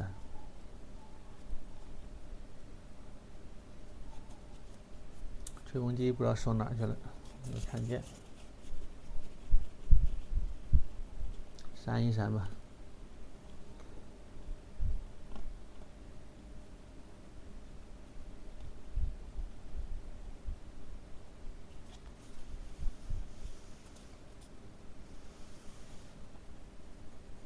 好，好，回过头到上面来啊，到上面来画这个，看这个纸上面还颜色还深，是吧？这个纸其实也不是特别的好，相对来说还可以。其实最好用的就是这个，我推荐给大家的这个清水书画这个宣纸最好用，价格不贵，画出来效果还好啊。回头如果我们画这个长的4条屏啊，我就用那个宣纸了，就用宣纸，不用这种卡纸了。我也不裱板啊，回头卷着画，带着大家画啊。所以呢，你实在不会裱板也就算了，也是可以直接画也行。当然呢，裱了板画出来效果会更平整一些，更好看一些啊，还是有一定的区别。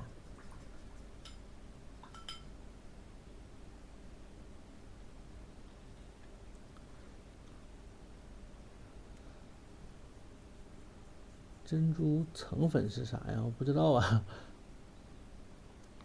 葛粉呢，它其实也是这种白嘛，葛白嘛，它就是一种类似于矿物色了，它会比较白啊，比较突出。那么用来点花蕊，如果你点的比较厚，那么这个普通的颜色你点的再厚，干了之后它都是扁的，对不对？那么这个葛粉呢，你不需要特别厚啊，只要你往上一点，它回头都是干了之后，它都是有颗粒状的。啊，手一摸它都是凸出来的，就像我之前画的那个壁画嘛，壁画里边这个观音菩萨身上戴的那个珠子呀，那个服饰啊，上面一颗一颗的那个啊，都是凸出来的，就是用这种葛粉，或者是矿物色，或者是你用纯的矿物色进行堆砌，那个是有点造价有点高啊，比如说有的3氯啊这种，对吧？价格太高了。那么你用葛粉，然后呢，葛粉里边兑点颜色，这样成本低一点。好，来画这个花啊，继续画花。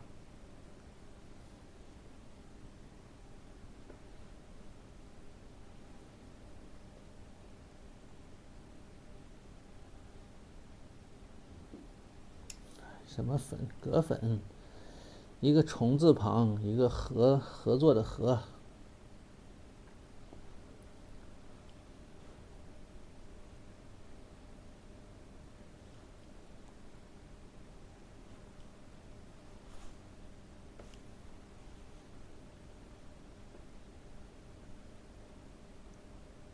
好，我们还是快速的用这个接色的方法啊，接色的方法呢更快一些。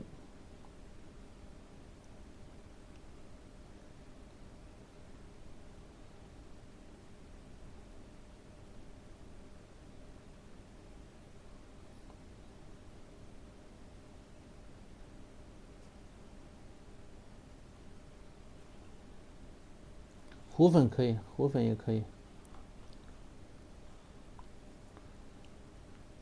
糊粉也是可以的啊。对，蛤蜊，住海边他自己去挖一点，然后磨一磨。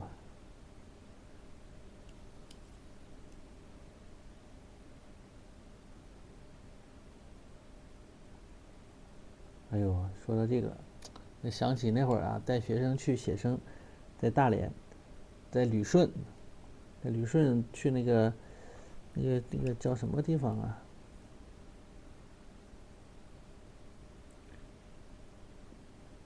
叫忘了那个码头叫啥了啊？然后我们院长啊带着我们，他是大连人呢，他好多他们都是大连人啊，我不是。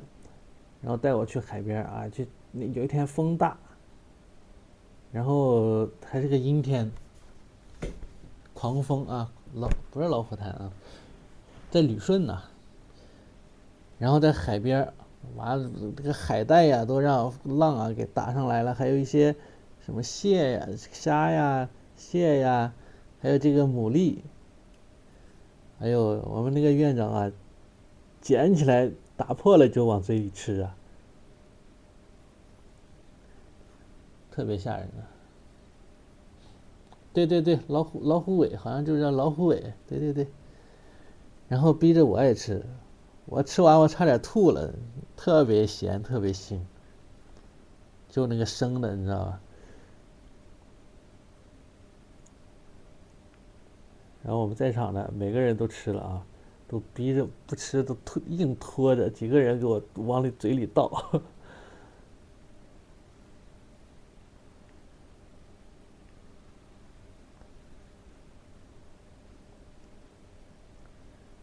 那是我，因为大连特别吃那个海鲜的，好像都是吃生海鲜。我们写生的时候，写生基地里边吃的都是生海鲜，什么嘎巴虾，还有什么？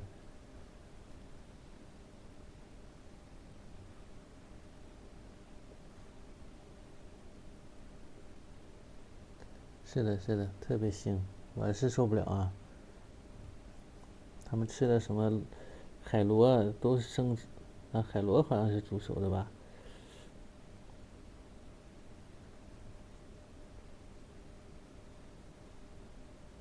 其他好多海鲜都是生吃，我是受不了的。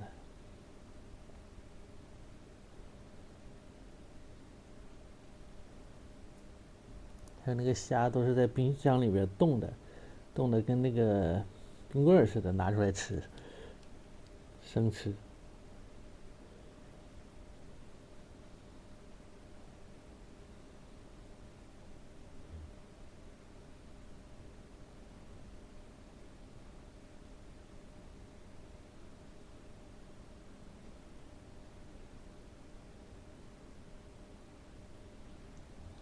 这个蛤粉呢，就是那个壳啊，用那个壳呢，给它磨成的粉，知道吧？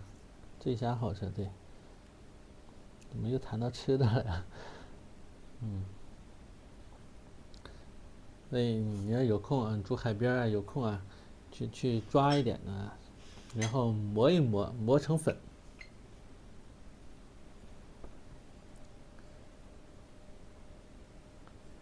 哎，我认识一位画画的啊，一位画友，他他家他住甘肃那边，好像住敦煌了吧？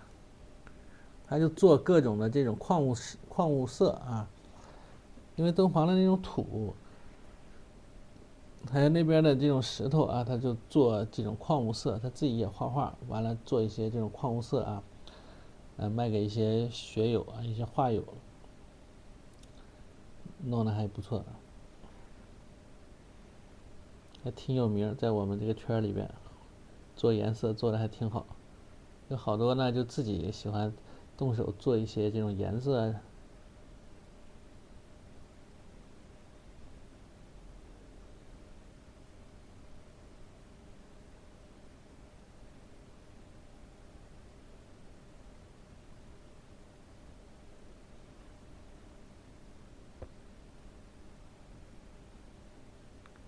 圆形正纸，这就是在大连买的呀，在那个这在庄河有个叫秀玉吧，对吧？叫什么叫什么是吧？我们大连的同学，豆豆呢？豆豆同学的红豆还是豆豆同学？好像是大连的。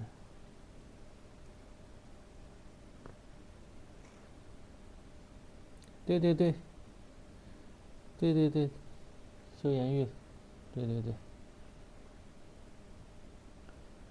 很便宜，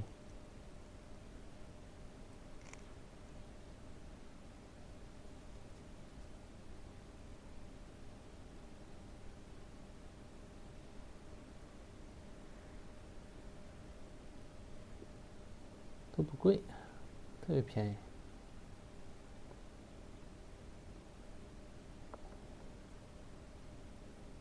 这个吗？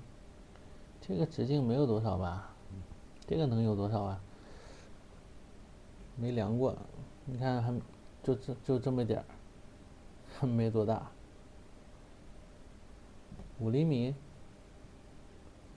5、6厘米这样的吧。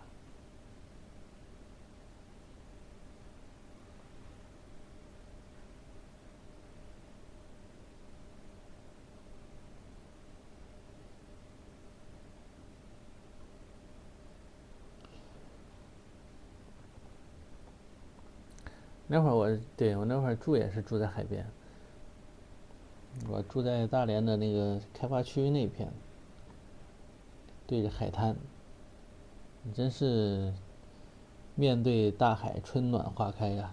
就是春天也花开的晚啊，大连那花这特别是我们那地方风特别大，花开的特别晚。人家花开败了，我们花还没开，可冷了。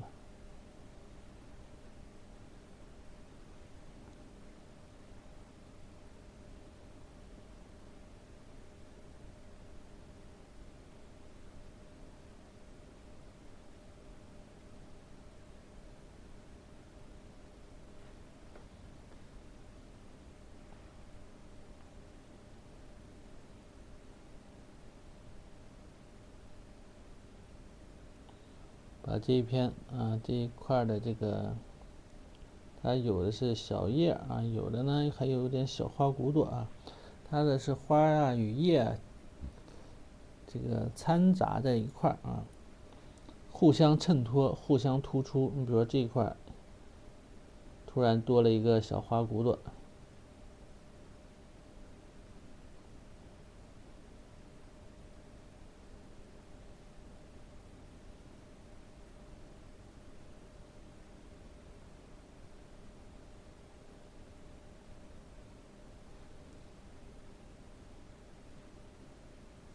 小花骨朵啊，好，然后这边呢，后面又衬一片叶子啊，又衬一片叶子。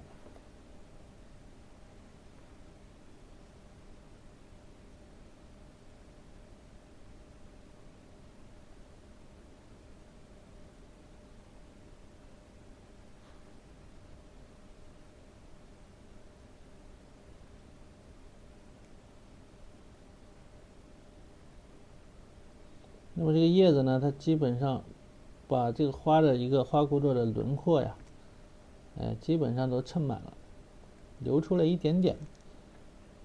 所以我们以后在自己在画画的时候啊，比如说想用这个叶片呢衬花的时候，你千万不要把整个一朵花全部给衬满了啊，要留有余地。你看这块留了一块，对吧？哎。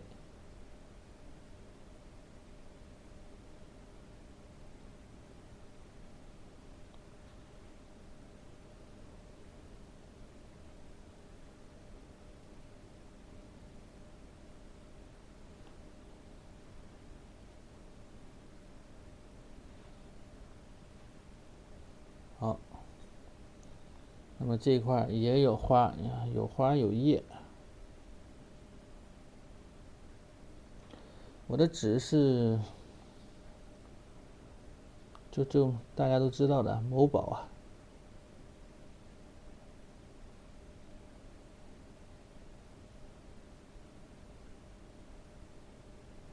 回头还是给传上去吧，有需要的你就买吧。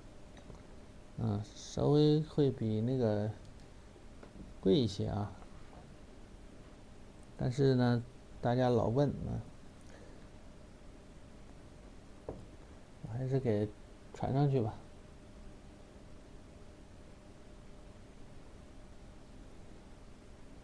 能接受的同学呢，你就可以买啊。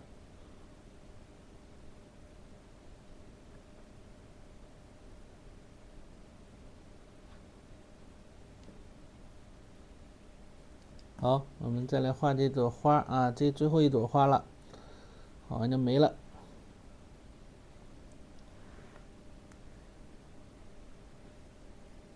对啊，我用的是卡纸啊。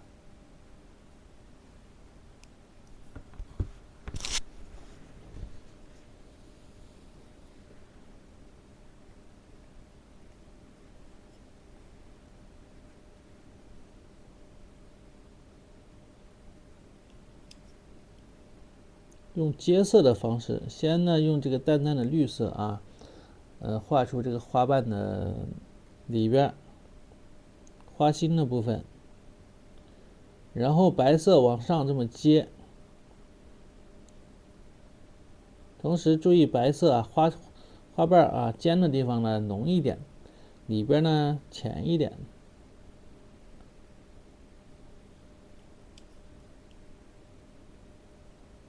也可以这样的撞色，撞色呢它会比较自然，但是撞色有的同学撞不好。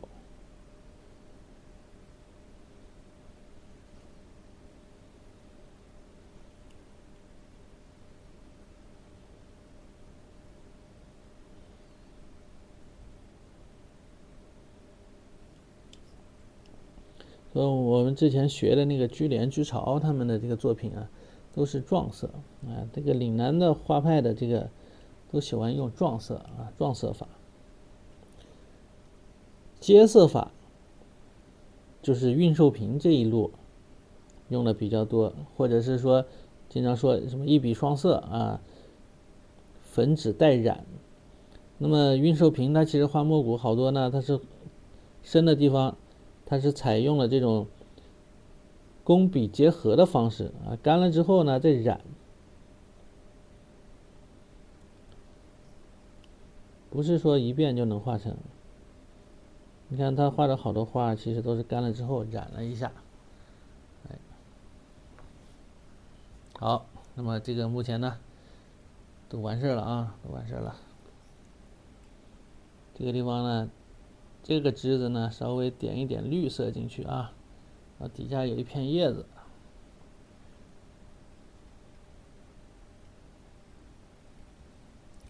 所以你得了解啊，了解它们之间的风格不一样啊，并不是说一画墨果都是一样的啊，并不是说一画墨果就是运寿瓶，对吧？其实好多画墨果啊画的也比较好。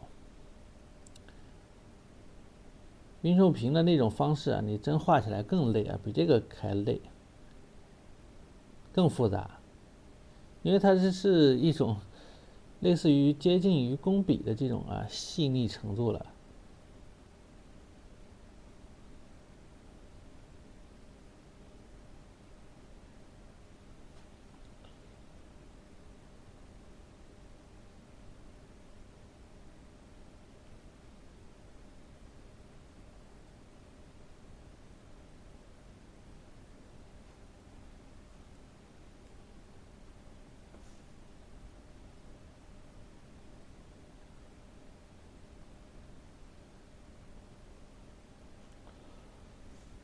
如果干了还需要装色的话，是不是先用干净的笔刷水？对，是的，用干净的，不是刷水啊，是用干净的一支水笔，清水笔。你哪个地方需要，比如说这块你需要这片叶子，你需要再补色，你把整体啊，把这片叶子都刷一遍水，不要太湿，然后再撞入颜色。那么这个颜色你不要撞到边缘去了啊，因为你再怎么刷你也刷不了跟之前一样很齐，明白吧？所以你补色的话，你这个面积补色的面积一定要小于这原来的面积，否则的话这个水印会很明显，一看就是补过了，做不到天衣无缝啊。所以啊，这种补画呀才是技术活啊，技术活。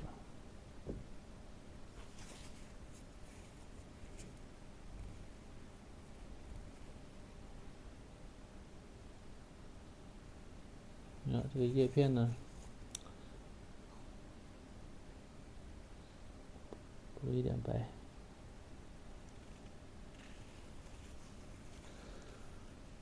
好，基本上啊，这都画完了，都画完了。我们把叶脉勾一勾啊，叶脉勾一勾。最后呢，我们把花蕊啊，把这个葛白啊，一会儿用葛白调一点颜色，把花蕊给画一画。勾叶脉。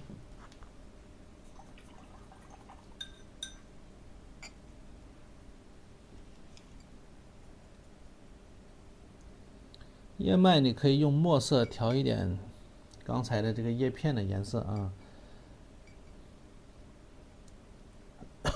你纯用墨啊，这个墨色也不要太重了，太重了特别格格不入啊。因为我们的这个颜色还是比较浅淡的这种状态，对吧？还比较浅，不是那种特别深的这种叶片。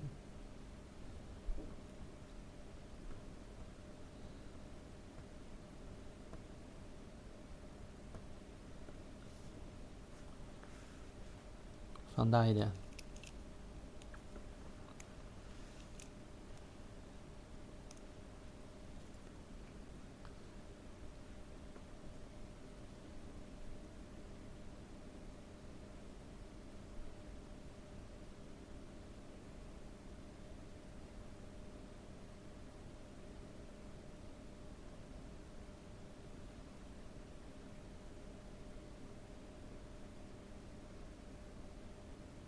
手要稳啊。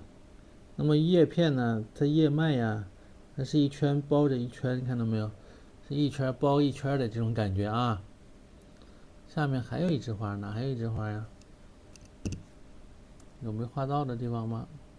底下还有一枝花，对对对，嗨，真厉害。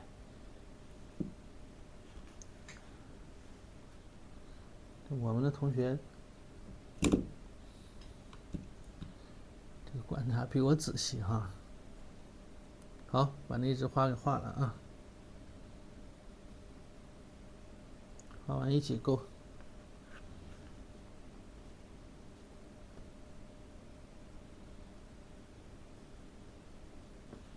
先把这个底下的几片叶子画一下吧。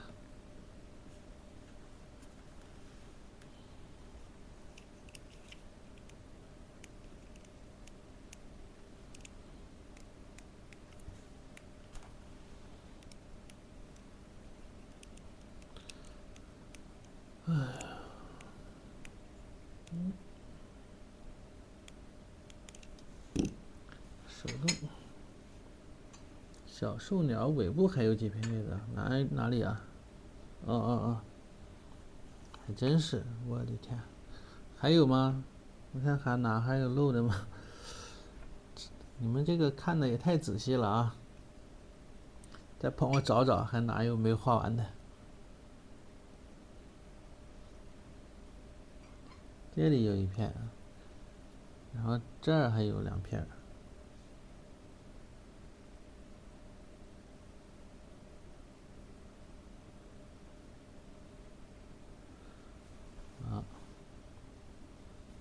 这边先把这边的画了啊。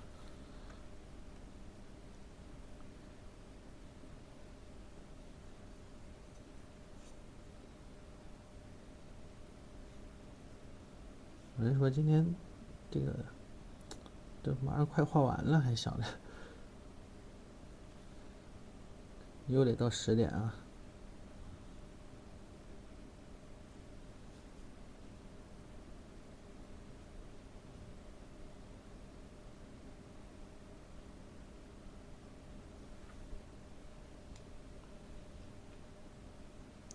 你想想啊，这样的画几节课下来啊，好多同学这个成品啊，直接上墙了，可以看了。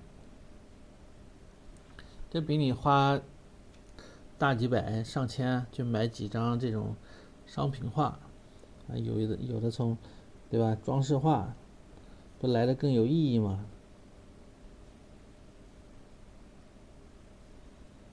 我们好多同学那画都画的不错了。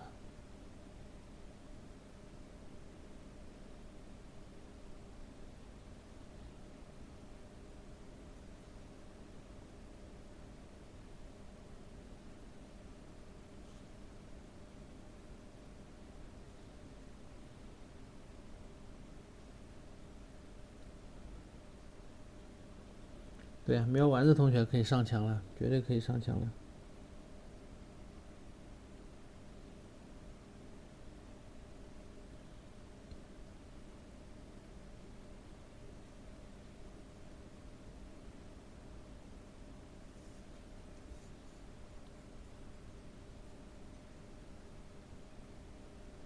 非常有纪念意义。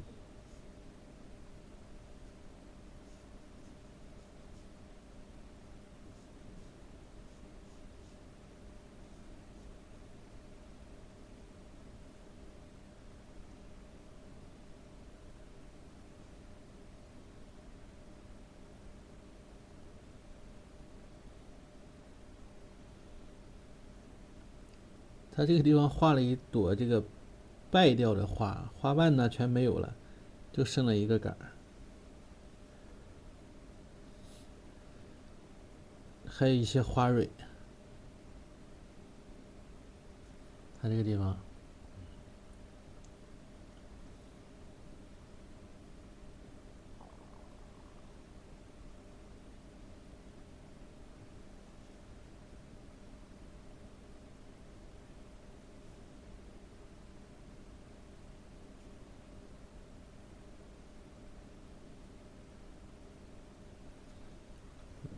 来，最后来画白花，就一张可以拿一张，这个太平盛世那张不可以吗？然后那个，我觉得那2张都可以啊。还有那个月季那一张都没问题啊。我要求还不能太高了。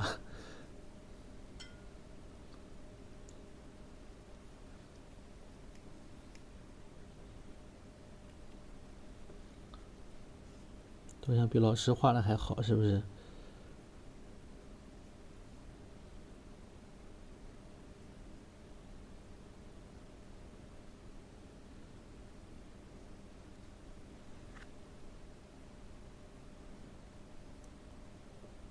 对，太平盛世那一张啊，它简单一些，为啥呢？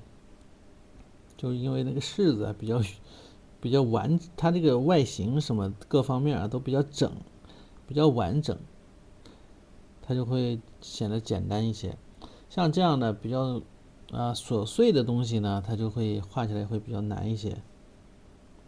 比如画花类的，所以花类的呢，画这个木果啊是会比较难一点，因为它的一个外形这种变化太多，不整。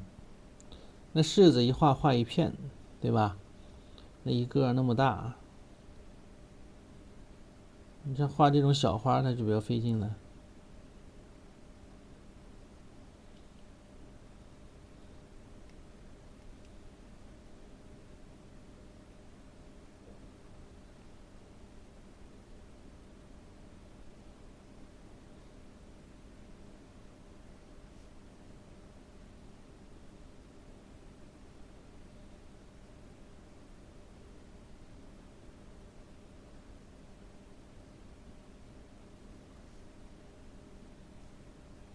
这朵花像个皇冠一样，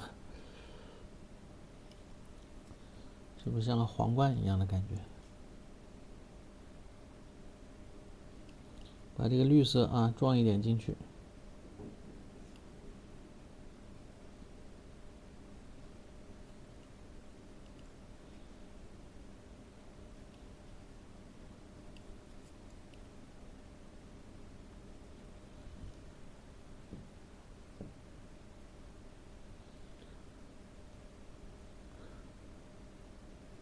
表板确实效果好，是吧？是。表板平整啊，它一个是就看追求不一样啊，有的追求这种平整的呢，他肯定喜欢标板；有的人追求这种斑驳的啊，他可能更喜欢用这种杂质比较多的这种颜料，就根据画面啊需求了。像画这样的清新淡雅风格的啊，那么咱们还是以干净为主啊。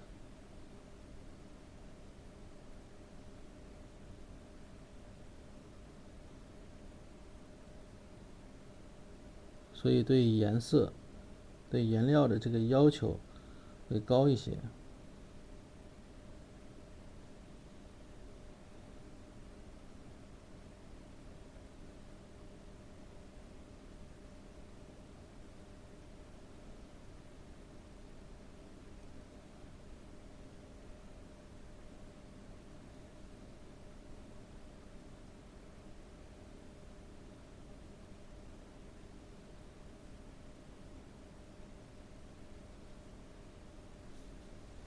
还有吗？这回差不多了吧？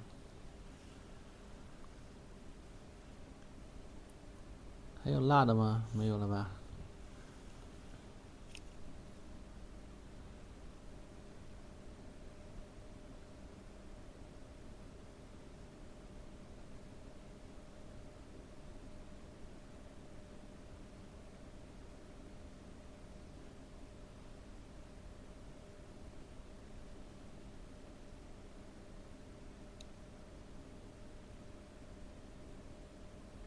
好，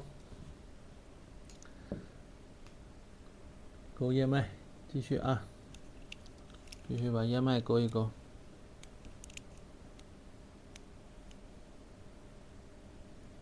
勾叶脉的时候啊，手要稳。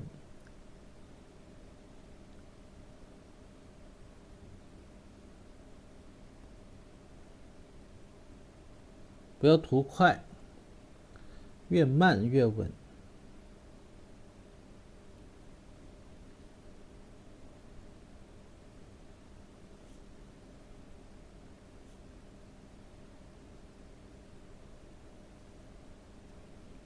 而且是一层包裹着一层。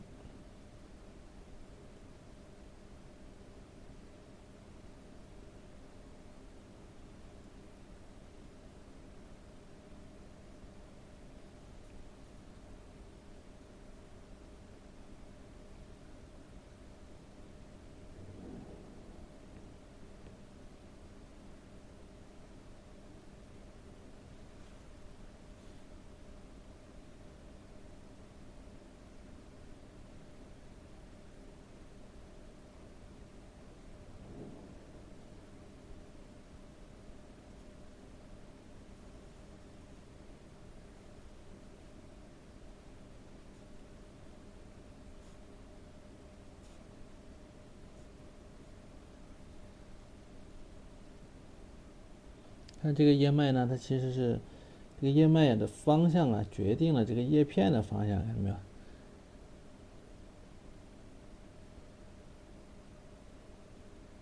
看这个叶片的方向呢，就这个形状啊、形态就不太一样啊，这么拐。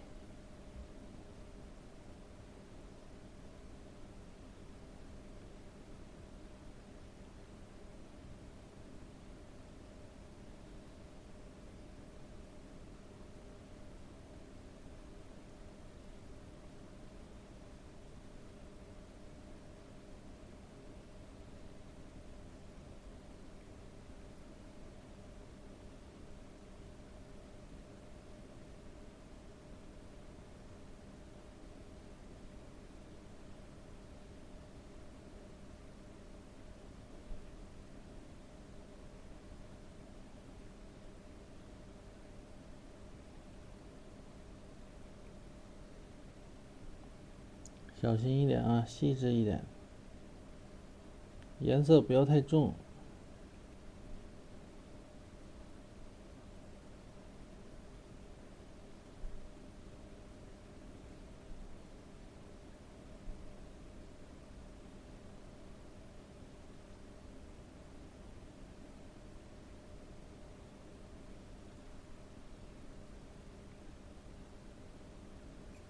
点到手抽筋了，点到手抽筋了，歇一会儿呀。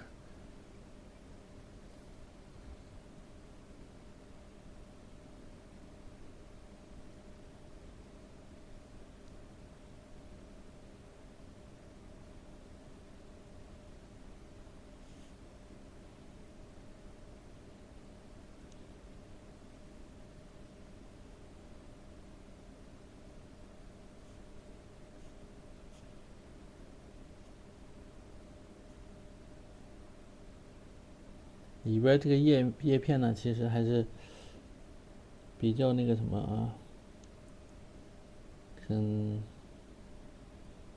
有一些浑水摸鱼，对吧？它有一些呢，就是为了填补一些空白，所以没有具体的形状出来。因为这一块都是碎片的这种空隙，所以呢，这个叶片它的一个形状也是这种碎片式的，没有清晰的这种形出来啊，因为没有足够的空间。那么画的时候，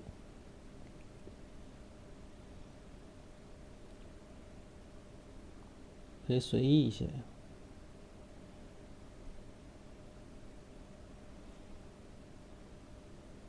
但是你得有这个规律啊，你不能是乱画的，这不行，得让它看得出来有一定的出处。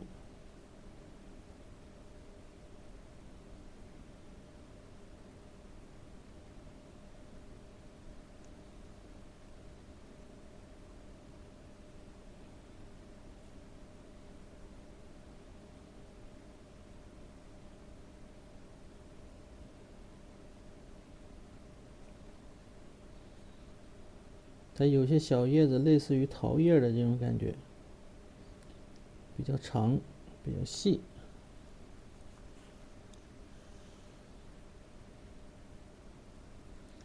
叶片是怎样调的？是3氯啊，3氯调一点赭石，加一点花青。正面的叶子呢，花青多一些；背面的叶子呢，就3氯多一点，不要加花青，花青少一点，颜色淡一点，就是这样。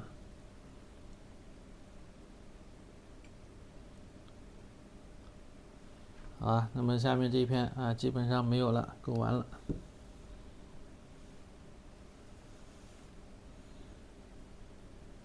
这边干差不多了啊，勾一下上方。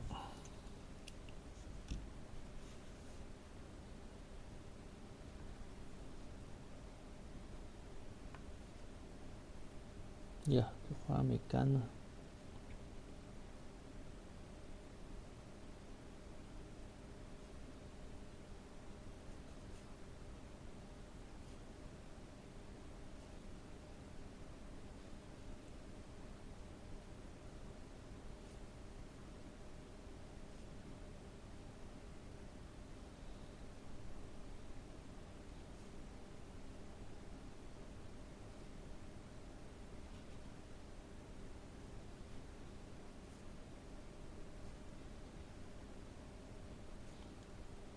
叶片要有叶脉呢，要有这种包裹的感觉啊。好多同学交作业上来的这个叶脉呀，裹不住，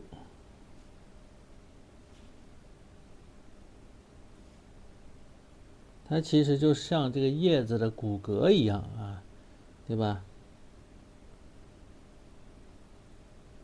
所以得能裹得住才行啊，裹不住就不行。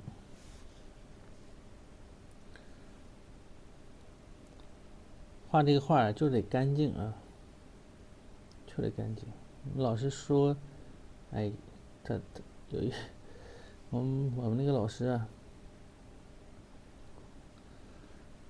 苏北军老师啊，经常说，画画他看的说现在有一些画家画的画都是有妖气，鬼气、污气，这画面特别脏乱差。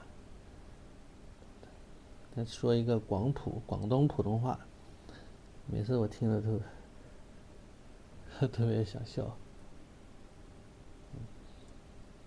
所以画画就是啊，你就是得，特别是这样的墨骨啊、工笔啊，就得干净。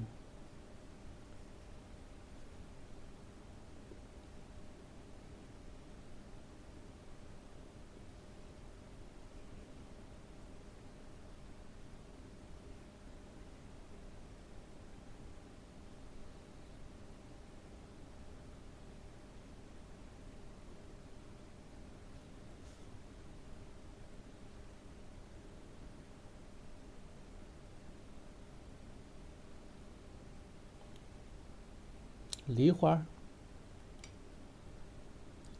这是梨花呀，肯定见过。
这个时候一定要沉住气啊！我都感觉这个时候，很多同学已经沉不住气了，都想快点画完，快点画完得了，都是这种心态了啊，心态已经发生了严重的变化。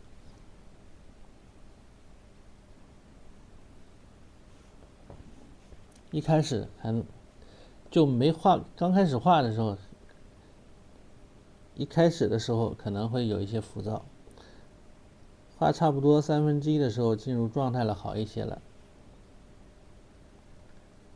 等画到3/4啊、4/5的这种程度的时候，又开始形态又发生变化了。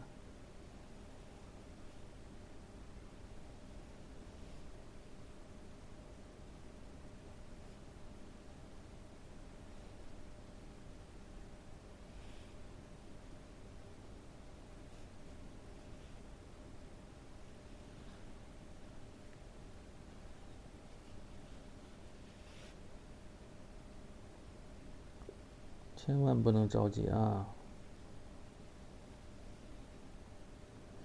修身养性的时候啊，就是这个时候。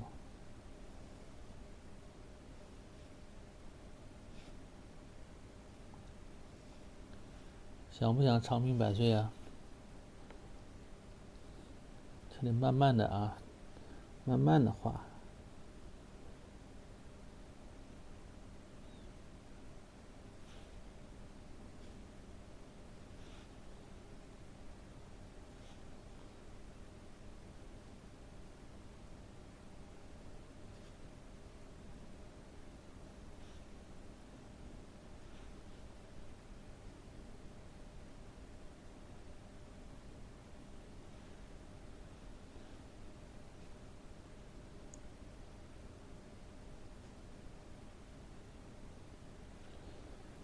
得练一练啊，练一练这种性子啊。你看我画这个国画啊，自从上路以后啊，上车之后，这个脾气我这感觉越来越好了，越来越稳当了，急不起来。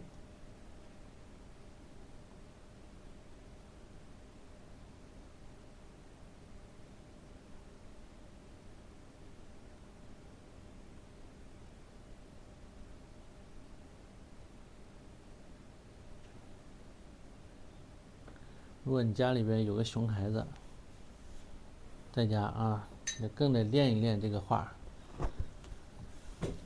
不然人老想揍熊孩子。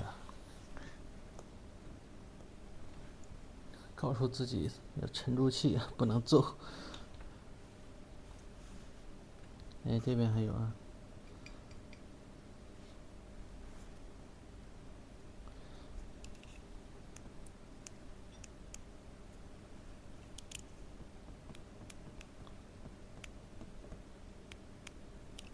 看不见了吗？这边还几片啊，几片，稍微勾一下。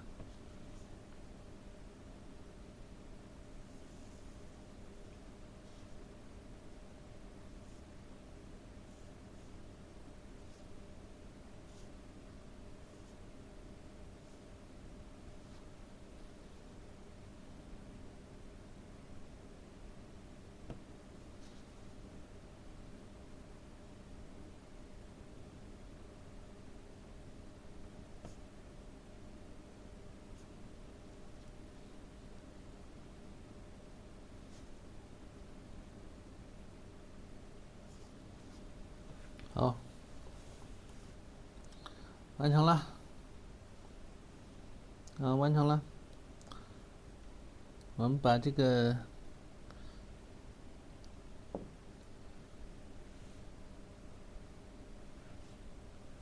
葛粉啊，把葛粉出场，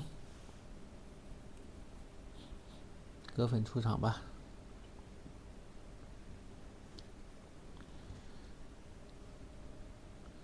给它碾碎，换一支干净的毛笔吧。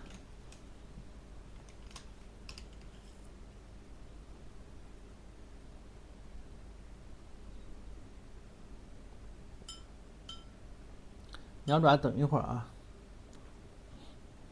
鸟爪稍等一会儿，我先把葛粉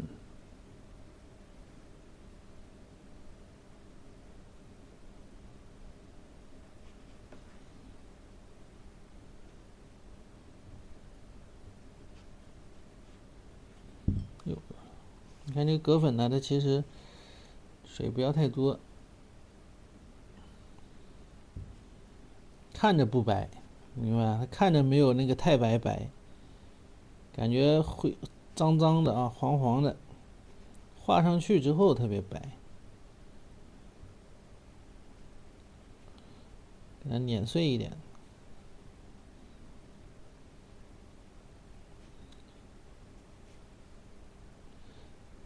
我就直接画了，可以，忘了泡胶了啊，可以直接画，因为什么呢？因为它里边本来就有胶，对吧？本来就有胶。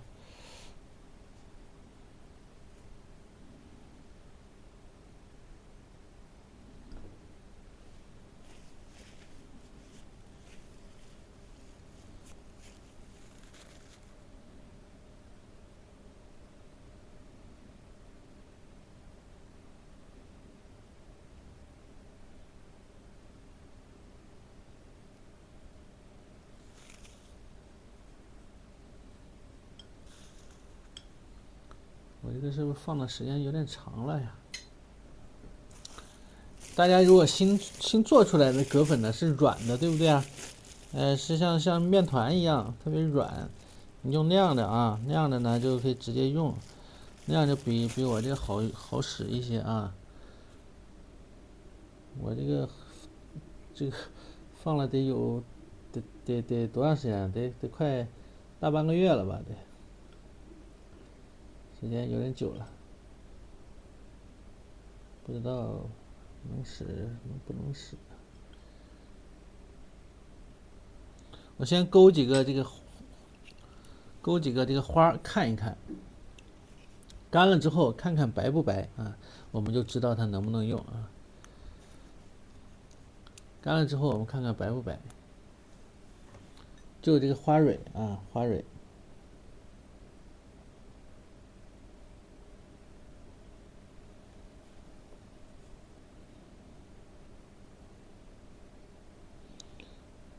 勾的时候不太明显，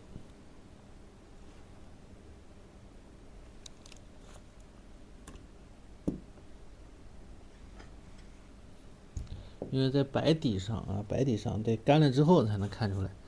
它湿的时候呢是看不出颜色来的啊，干了之后颜色就会比较明显。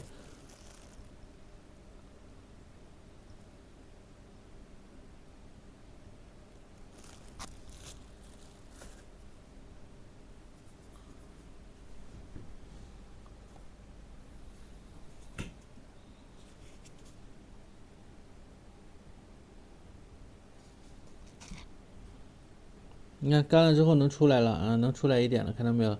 如果正常的话啊，如果是用太白的话，它是有可能达不到这种效果。那么有时候画那个老虎啊，画那个白虎须，是不是用太白感觉画不明显，对不对啊？不明显的话，你就可以用这个葛白啊，用葛白试一试。我这个葛白好像质量不咋地了啊，放时间久了。你们如果有新做出来的，你就用新做出来的，效果会更好。如果没有的话，加一点胶使用，兑一点这个胶水，磨一磨。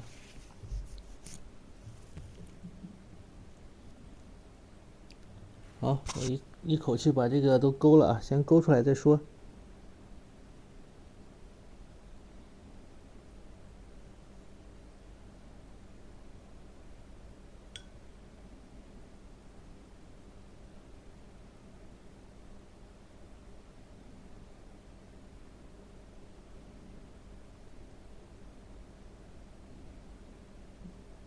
我现在用的是比较稀的，你看勾完之后，目前你们都看不到啊，从镜头里边是不是看不出来呀？是不是看不出来这是个白？干了之后，你看这几笔呢就好一些啊。你可以调浓一点。它如果是在别的颜色基础之上呢，它是会非常明显的。但是如果是在这个白的基础之上，可能效果没有那么的好。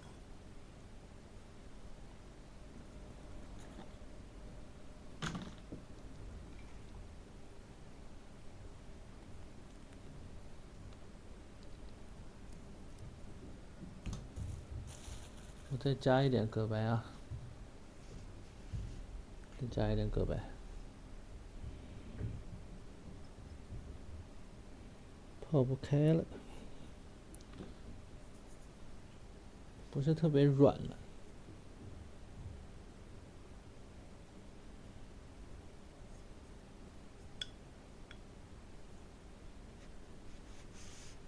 很长情，为什么这么说？能看到一点吧？看不出来勾的啥是吧？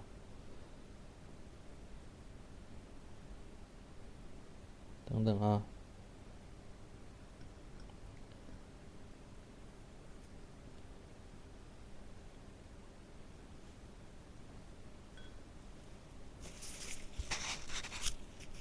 因为白色在白色的基础之上，你勾就是勾白呀，就是看不出来。革白还好，其他的白更看不出是啥。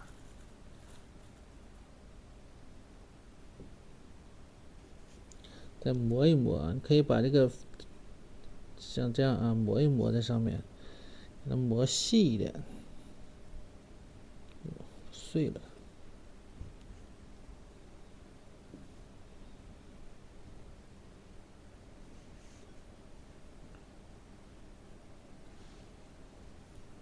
好，我再勾一遍，我再勾一遍啊，我再用比较浓的这个颜色，这个白色再勾一遍。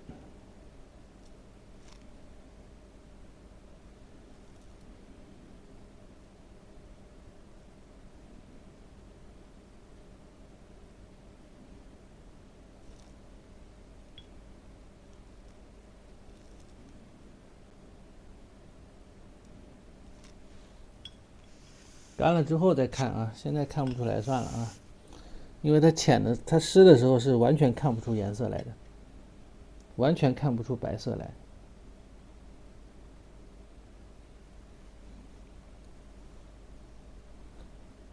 你要实在不行，你可以加一点，用比较浓的这个太白去勾也可以，但是太白呢，它是勾出来，它可能会比较浓，比较勾不动。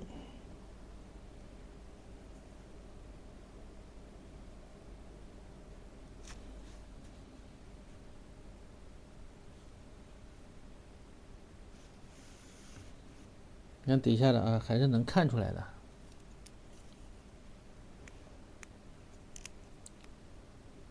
你看还是能看出来的啊。实在不行就用太白勾啊，勾完之后用这个点花蕊。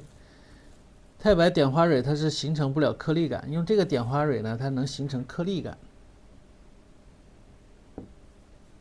比如我用这个颜色啊，这个现在我有准备了2盆这个革白啊，我用这革白呢，我里边加一点这个红色啊。那么它的一个花蕊呢是比较偏红的，所以我们把这个红色给它点入进去，把这个红色和这个革粉搅和到一起。革粉呢可以稍微厚一些啊，稍微浓一点。我这个革粉呢，估计是放时间长了，有点过期了。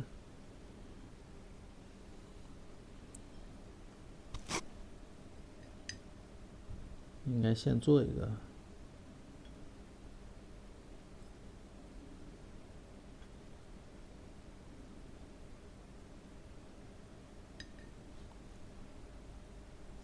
挤一点胭脂啊，挤一点胭脂，挤点胭脂，和这个革粉呢调一块用。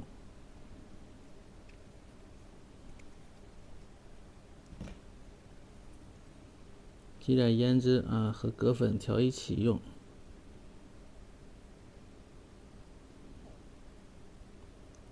革粉你可以加胶使用。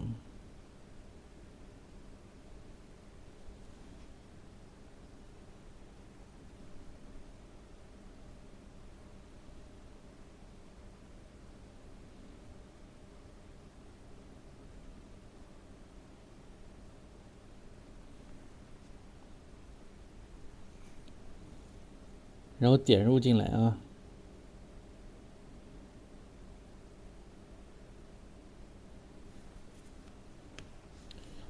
那么铬粉的话，它干了之后，它是形成的是颗粒感。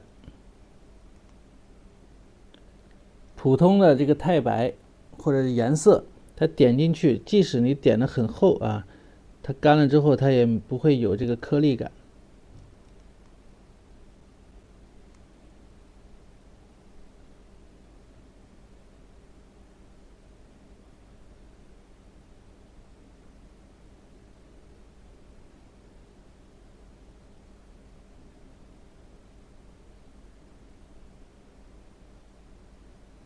就像这样点一点啊，点一下。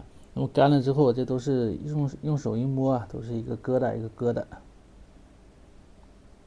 夹胶起到这个固定作用啊，不然的话害怕它那个什么脱落，明白吧？夹胶主要是让它起到固定的一个作用。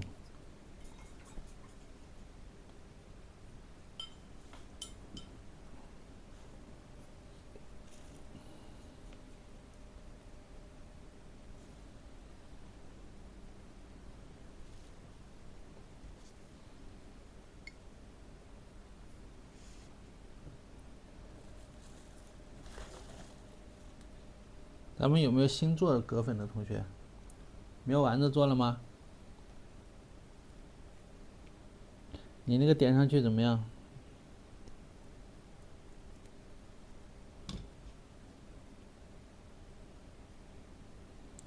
装裱的时候，有时候啊，如果说你这个你是在纸上画，如果要去装裱，得裱完之后重新再来点，明白吧？它裱的时候肯定会给你弄掉一些，所以得裱完之后重新点。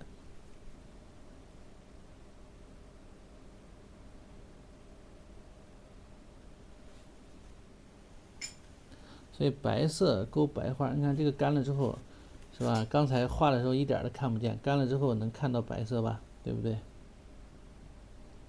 所以铬粉就是这样啊。刚湿的时候你都看不见自己画的啥，你都看不到。干了之后它才能显出来。它跟钛白不一样啊，完全是两种感觉。这个我就用钛白画的了，因为我感觉我这个铬粉时间有点久了，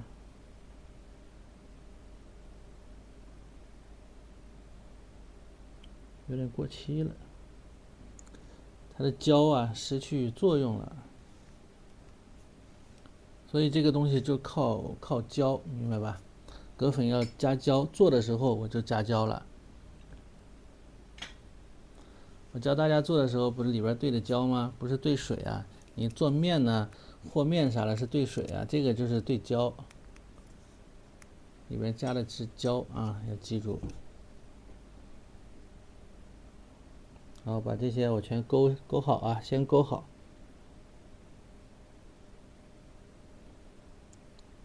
用太白勾的也看不到，太白勾的它也不明显啊。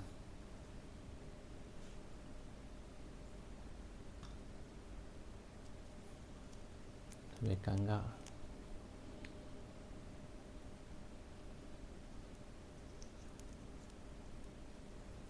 可以买得到的，可以买得到。所以铬粉它是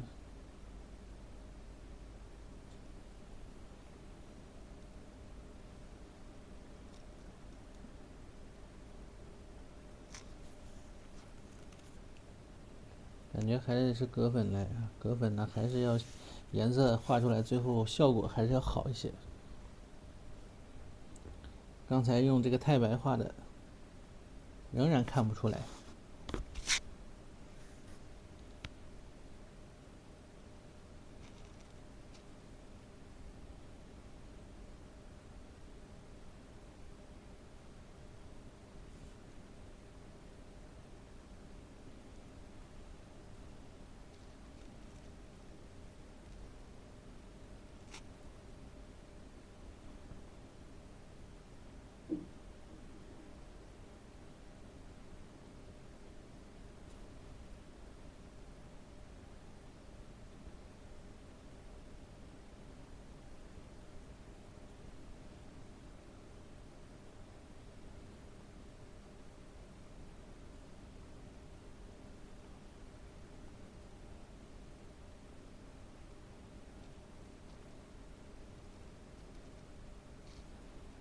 这个适合画一些肌理效果啊。哪个白加别的颜色了？没有啊。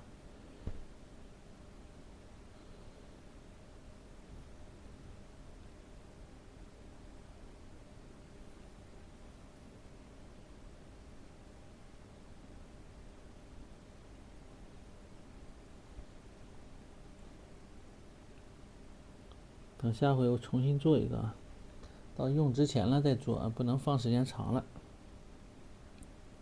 放时间长了就不行了，质量就不行了。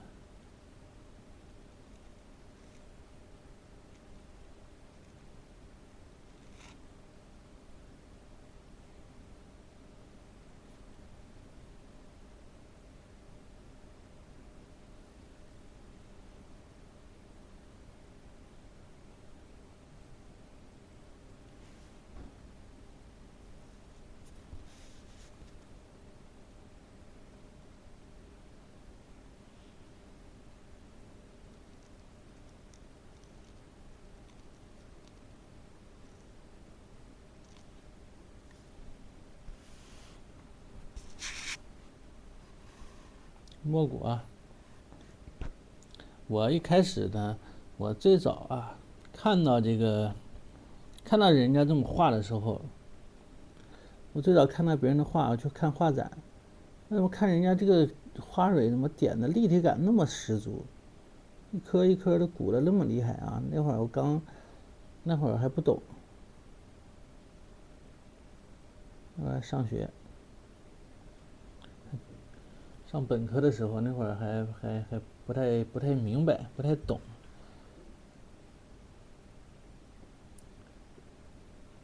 后来才知道啊，原来是用的矿物色，矿物色它是可以有立体感。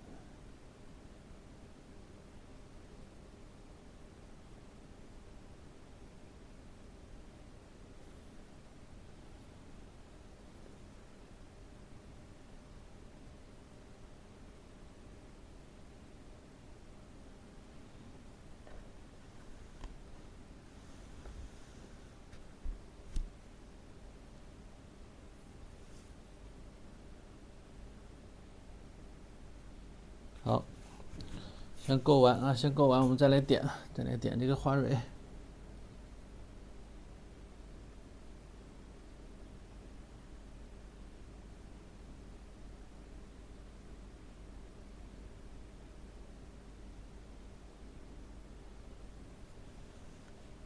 点的时候笔里边的这个颜色啊，这个颜色呢要饱和。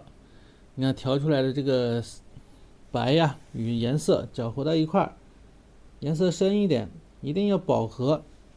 现在是一种很浓稠的一种状态啊，我这个笔尖上，明白吧？现在是特别浓稠的一种状态，然后再来点，有轻有重啊，用笔呢有轻有重，那么点出来它有大有小，注意这种层次感。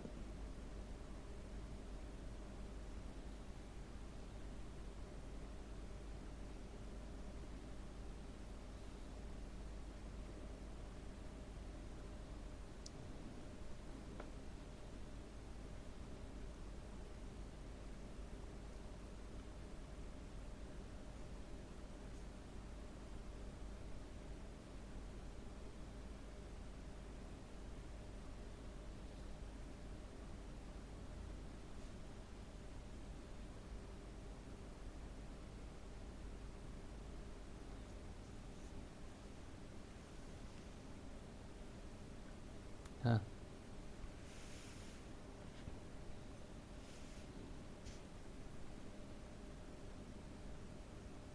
这个小的啊，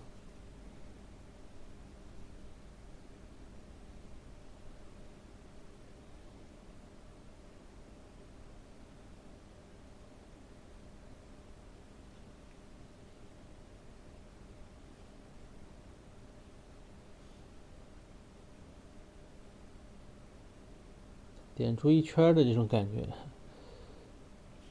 上下都得有。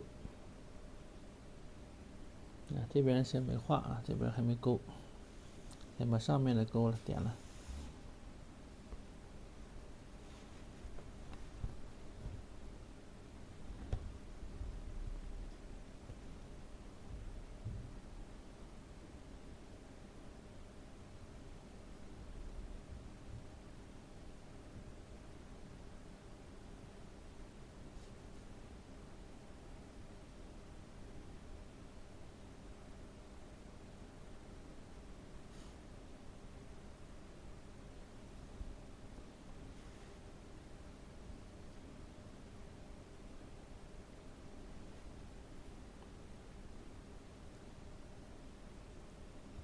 保持一个浓度啊，保持一个浓度，别太稀了，太稀了干了之后它是出不来的，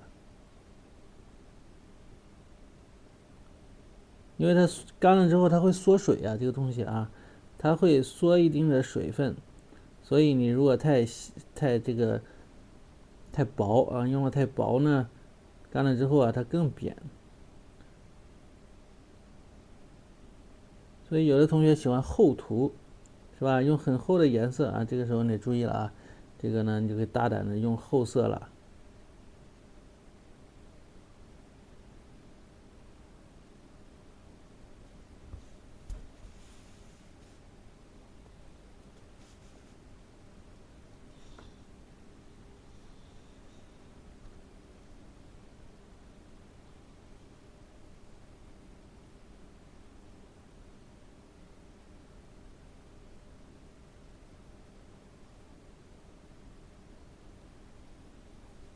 再来一点啊，感觉不够了。这就是传说中的这个立粉法呀，你知道吧？古代不讲立粉法吗？立粉就是其实立的就是白粉啊，立的就是这个葛白。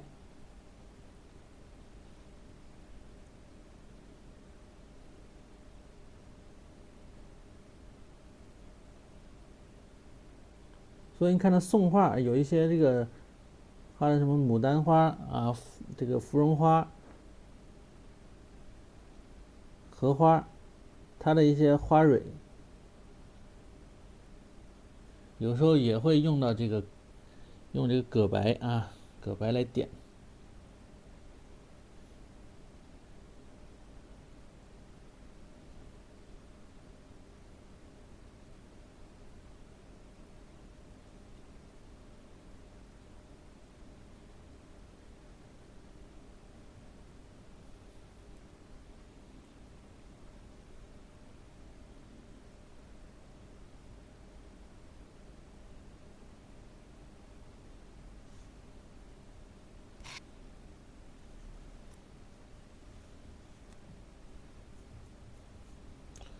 啊，这个花蕊一点，马上就有精神起来了啊！这个花呢就有了精神了，对吧？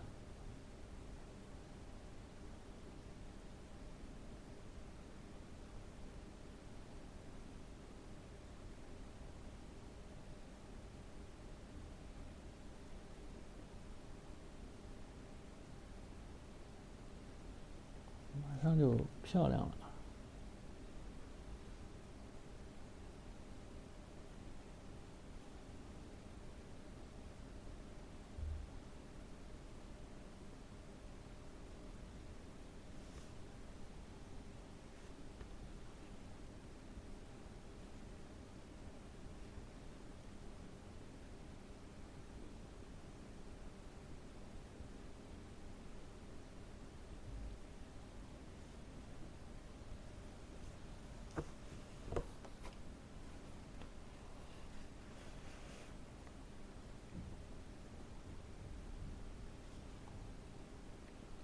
天雅的就行啊。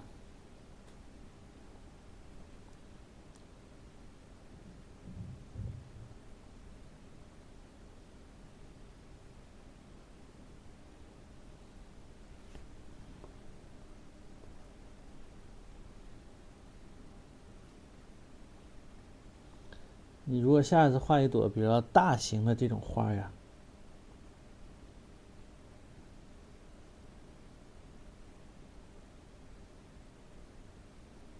或者大型的这种鸟，它的那个爪子就可以采用这种方法，来画。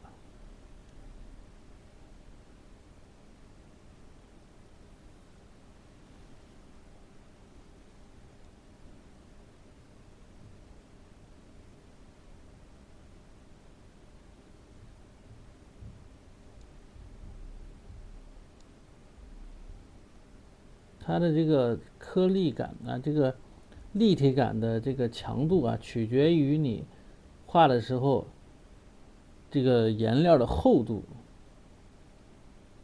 你越厚，它这个颗粒感越强啊。当然你也别太过分了，对吧？毕竟它是一朵花啊，它不是什么装饰物。有的一些画展里边画一些装饰物，对吧？它就会采用这种立粉的方式。那么这种方式它画出来啊，那个装饰性特别强。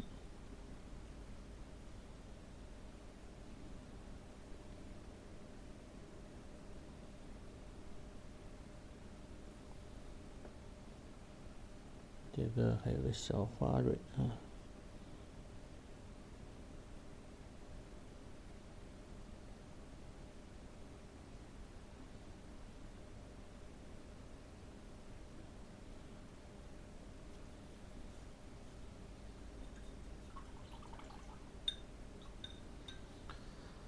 墨骨画啊，这属于墨骨画。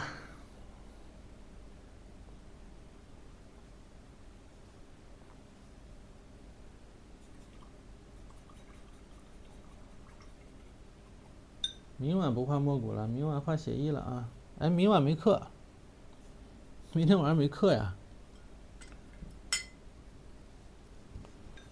来，我们把这个鸟爪子给它画一下。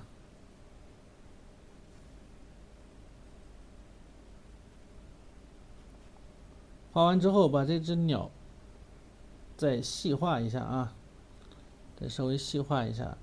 鸟爪子就用嘴巴这个蓝色，就是上一节课我好像是用了湖蓝加太青蓝吧，是吧？还没记错，就是这俩。来，湖蓝加太青蓝。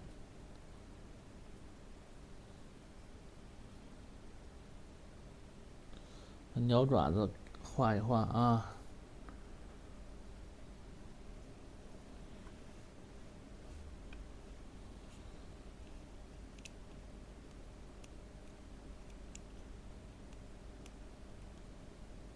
先画这个小的吧。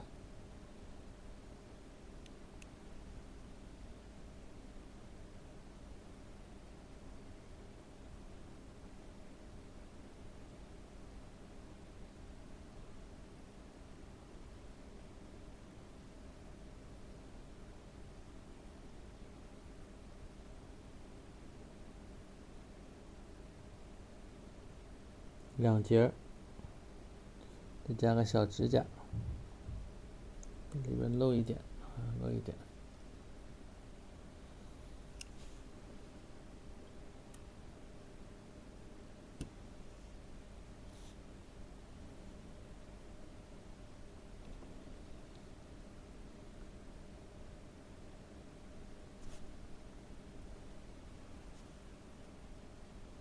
看好这只得让它站得上去啊，得让它站得上去。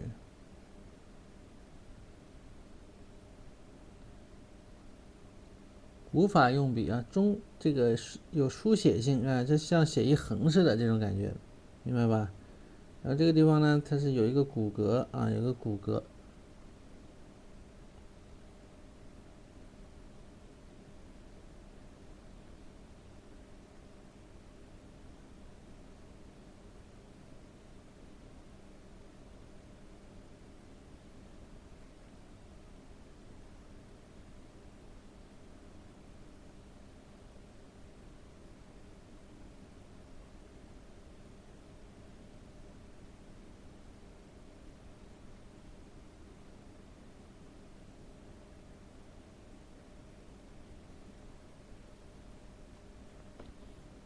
再干了之后用这个墨色，把这个上面该点的再点一下，啊，再把上面它不有这个点吗？这个黑点吗？再给它点一下啊。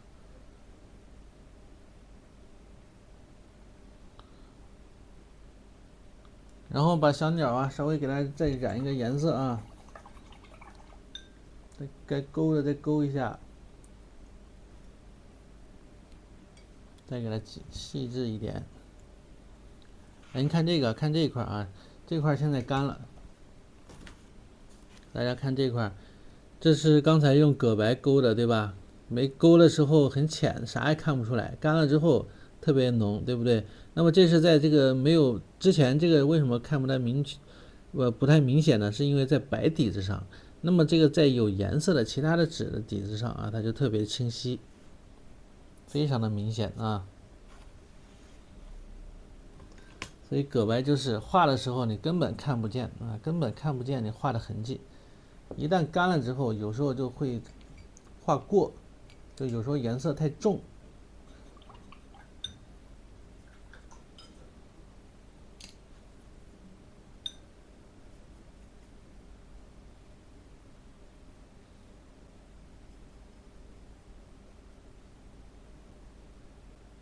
来这胭脂加一点淡墨，胭脂调个淡墨啊，我们把这个小鸟的这个深颜色的地方提一提啊，翅膀的地方。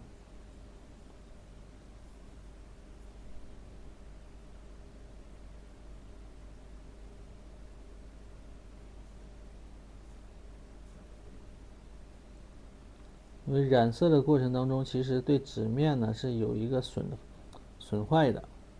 那么这个颜色其实染的变数太多，并不好，就不清晰了。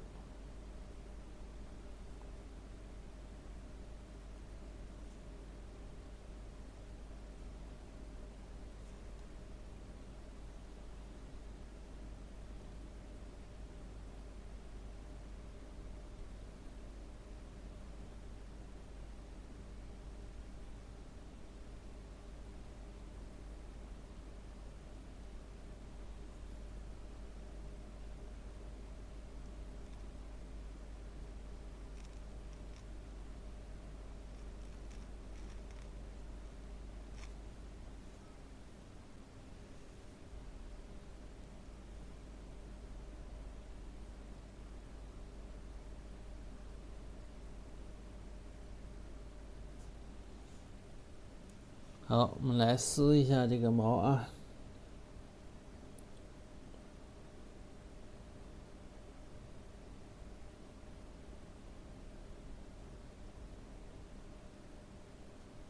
对吧？有时候想画出这种羽毛啊裂开的这种感觉嘛。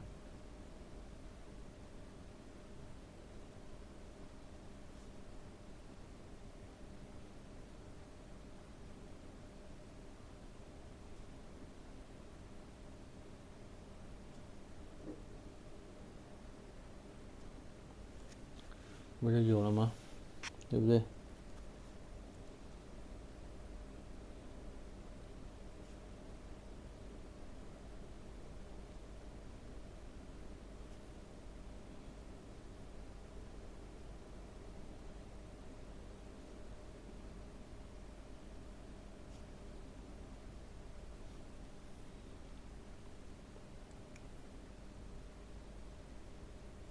尾巴也得有。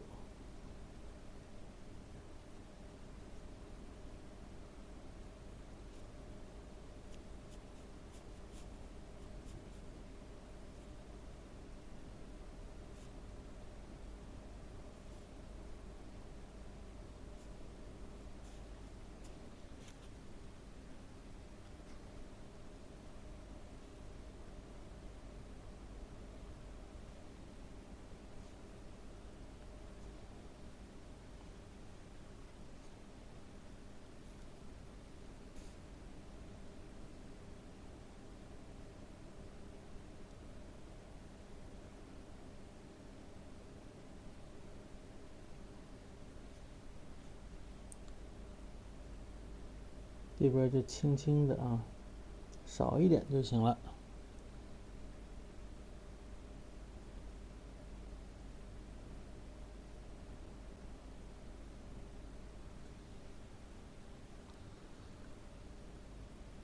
然后用这个墨色啊，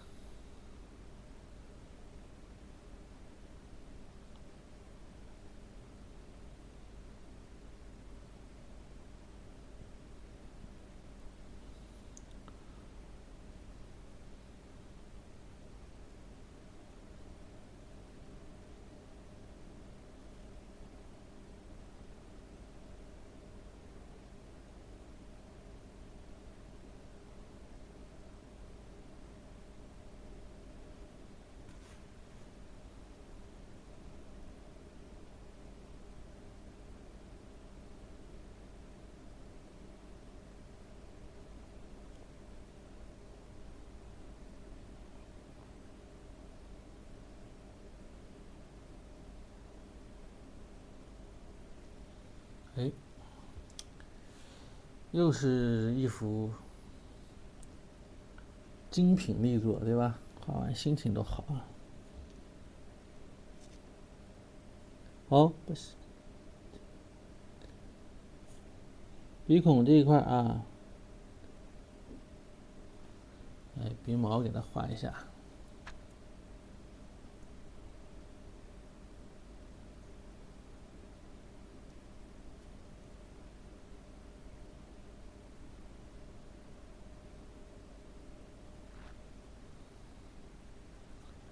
好了，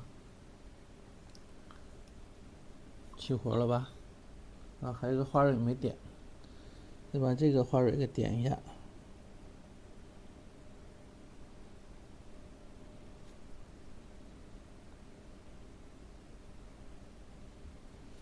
然后这个是一个，这个花都落了啊，都掉落了，就不要点的太多。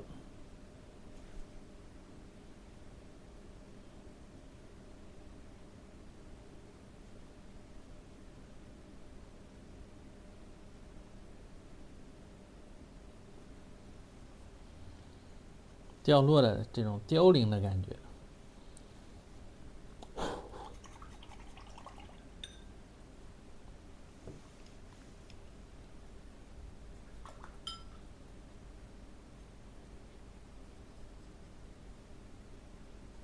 再来把这个朱色啊，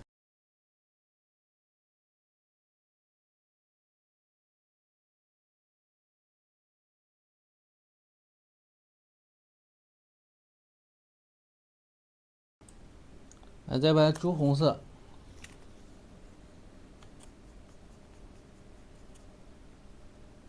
调一点朱红色，把小鸟呢再照一遍啊，最后照一遍颜色。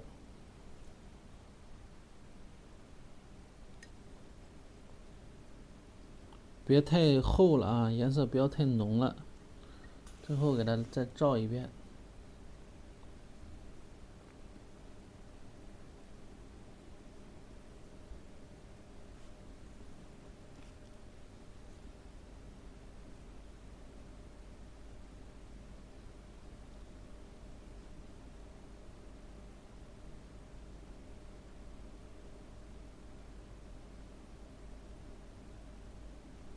边缘的地方拿一支清水笔啊，拿一支清水笔啊，一定要给它吸干净一点啊。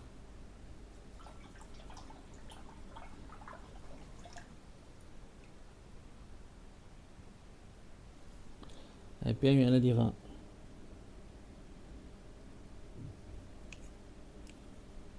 不要有痕迹，干一点的清水笔，不要太重啊，不要太湿。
那么这个颜色，注意这种深浅呢。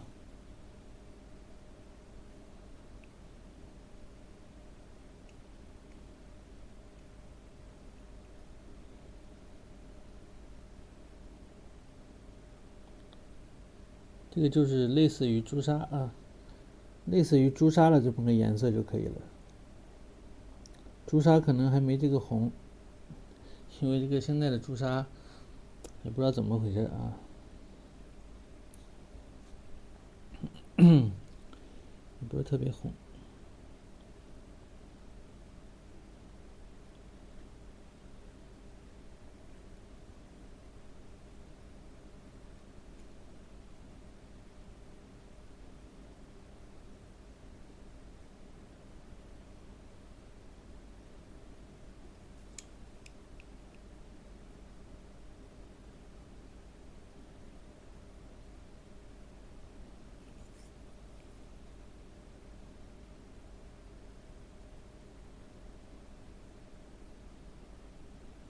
到底下的留一点距离，用清水笔啊过渡一下。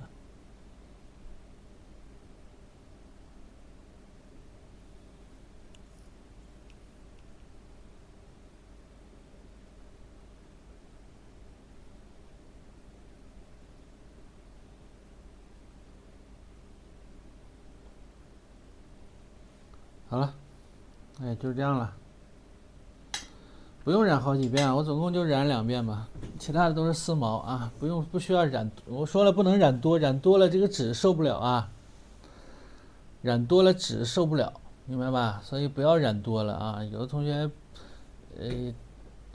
就老喜欢真的是3番9染，3番9染根本就那指的是在绢上面你能3番9染，那纸上面你3番9染那受不了啊。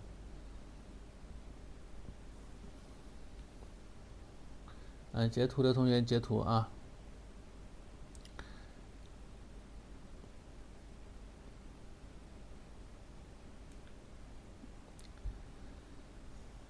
好，那咱们的这个墨骨4条屏完成了3条屏了啊，已经完成了3条屏了。回头再完成1条屏啊，咱们就4条屏大功告成啊。对，我回头会拍照发到群里边啊，发到群里边。有点久了啊。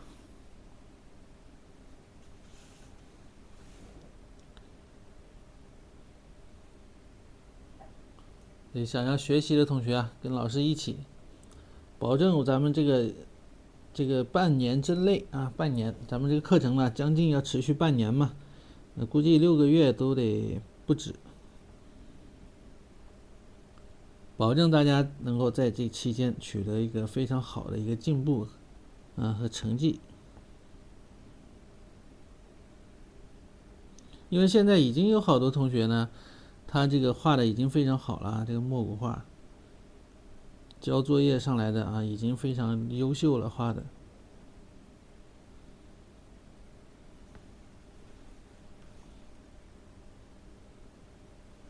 用的卡纸啊，所以想要学习的同学啊，点击老师的这个链接1号链接啊，就当给自己啊新的一年，给自己一个新的期许，新的目标。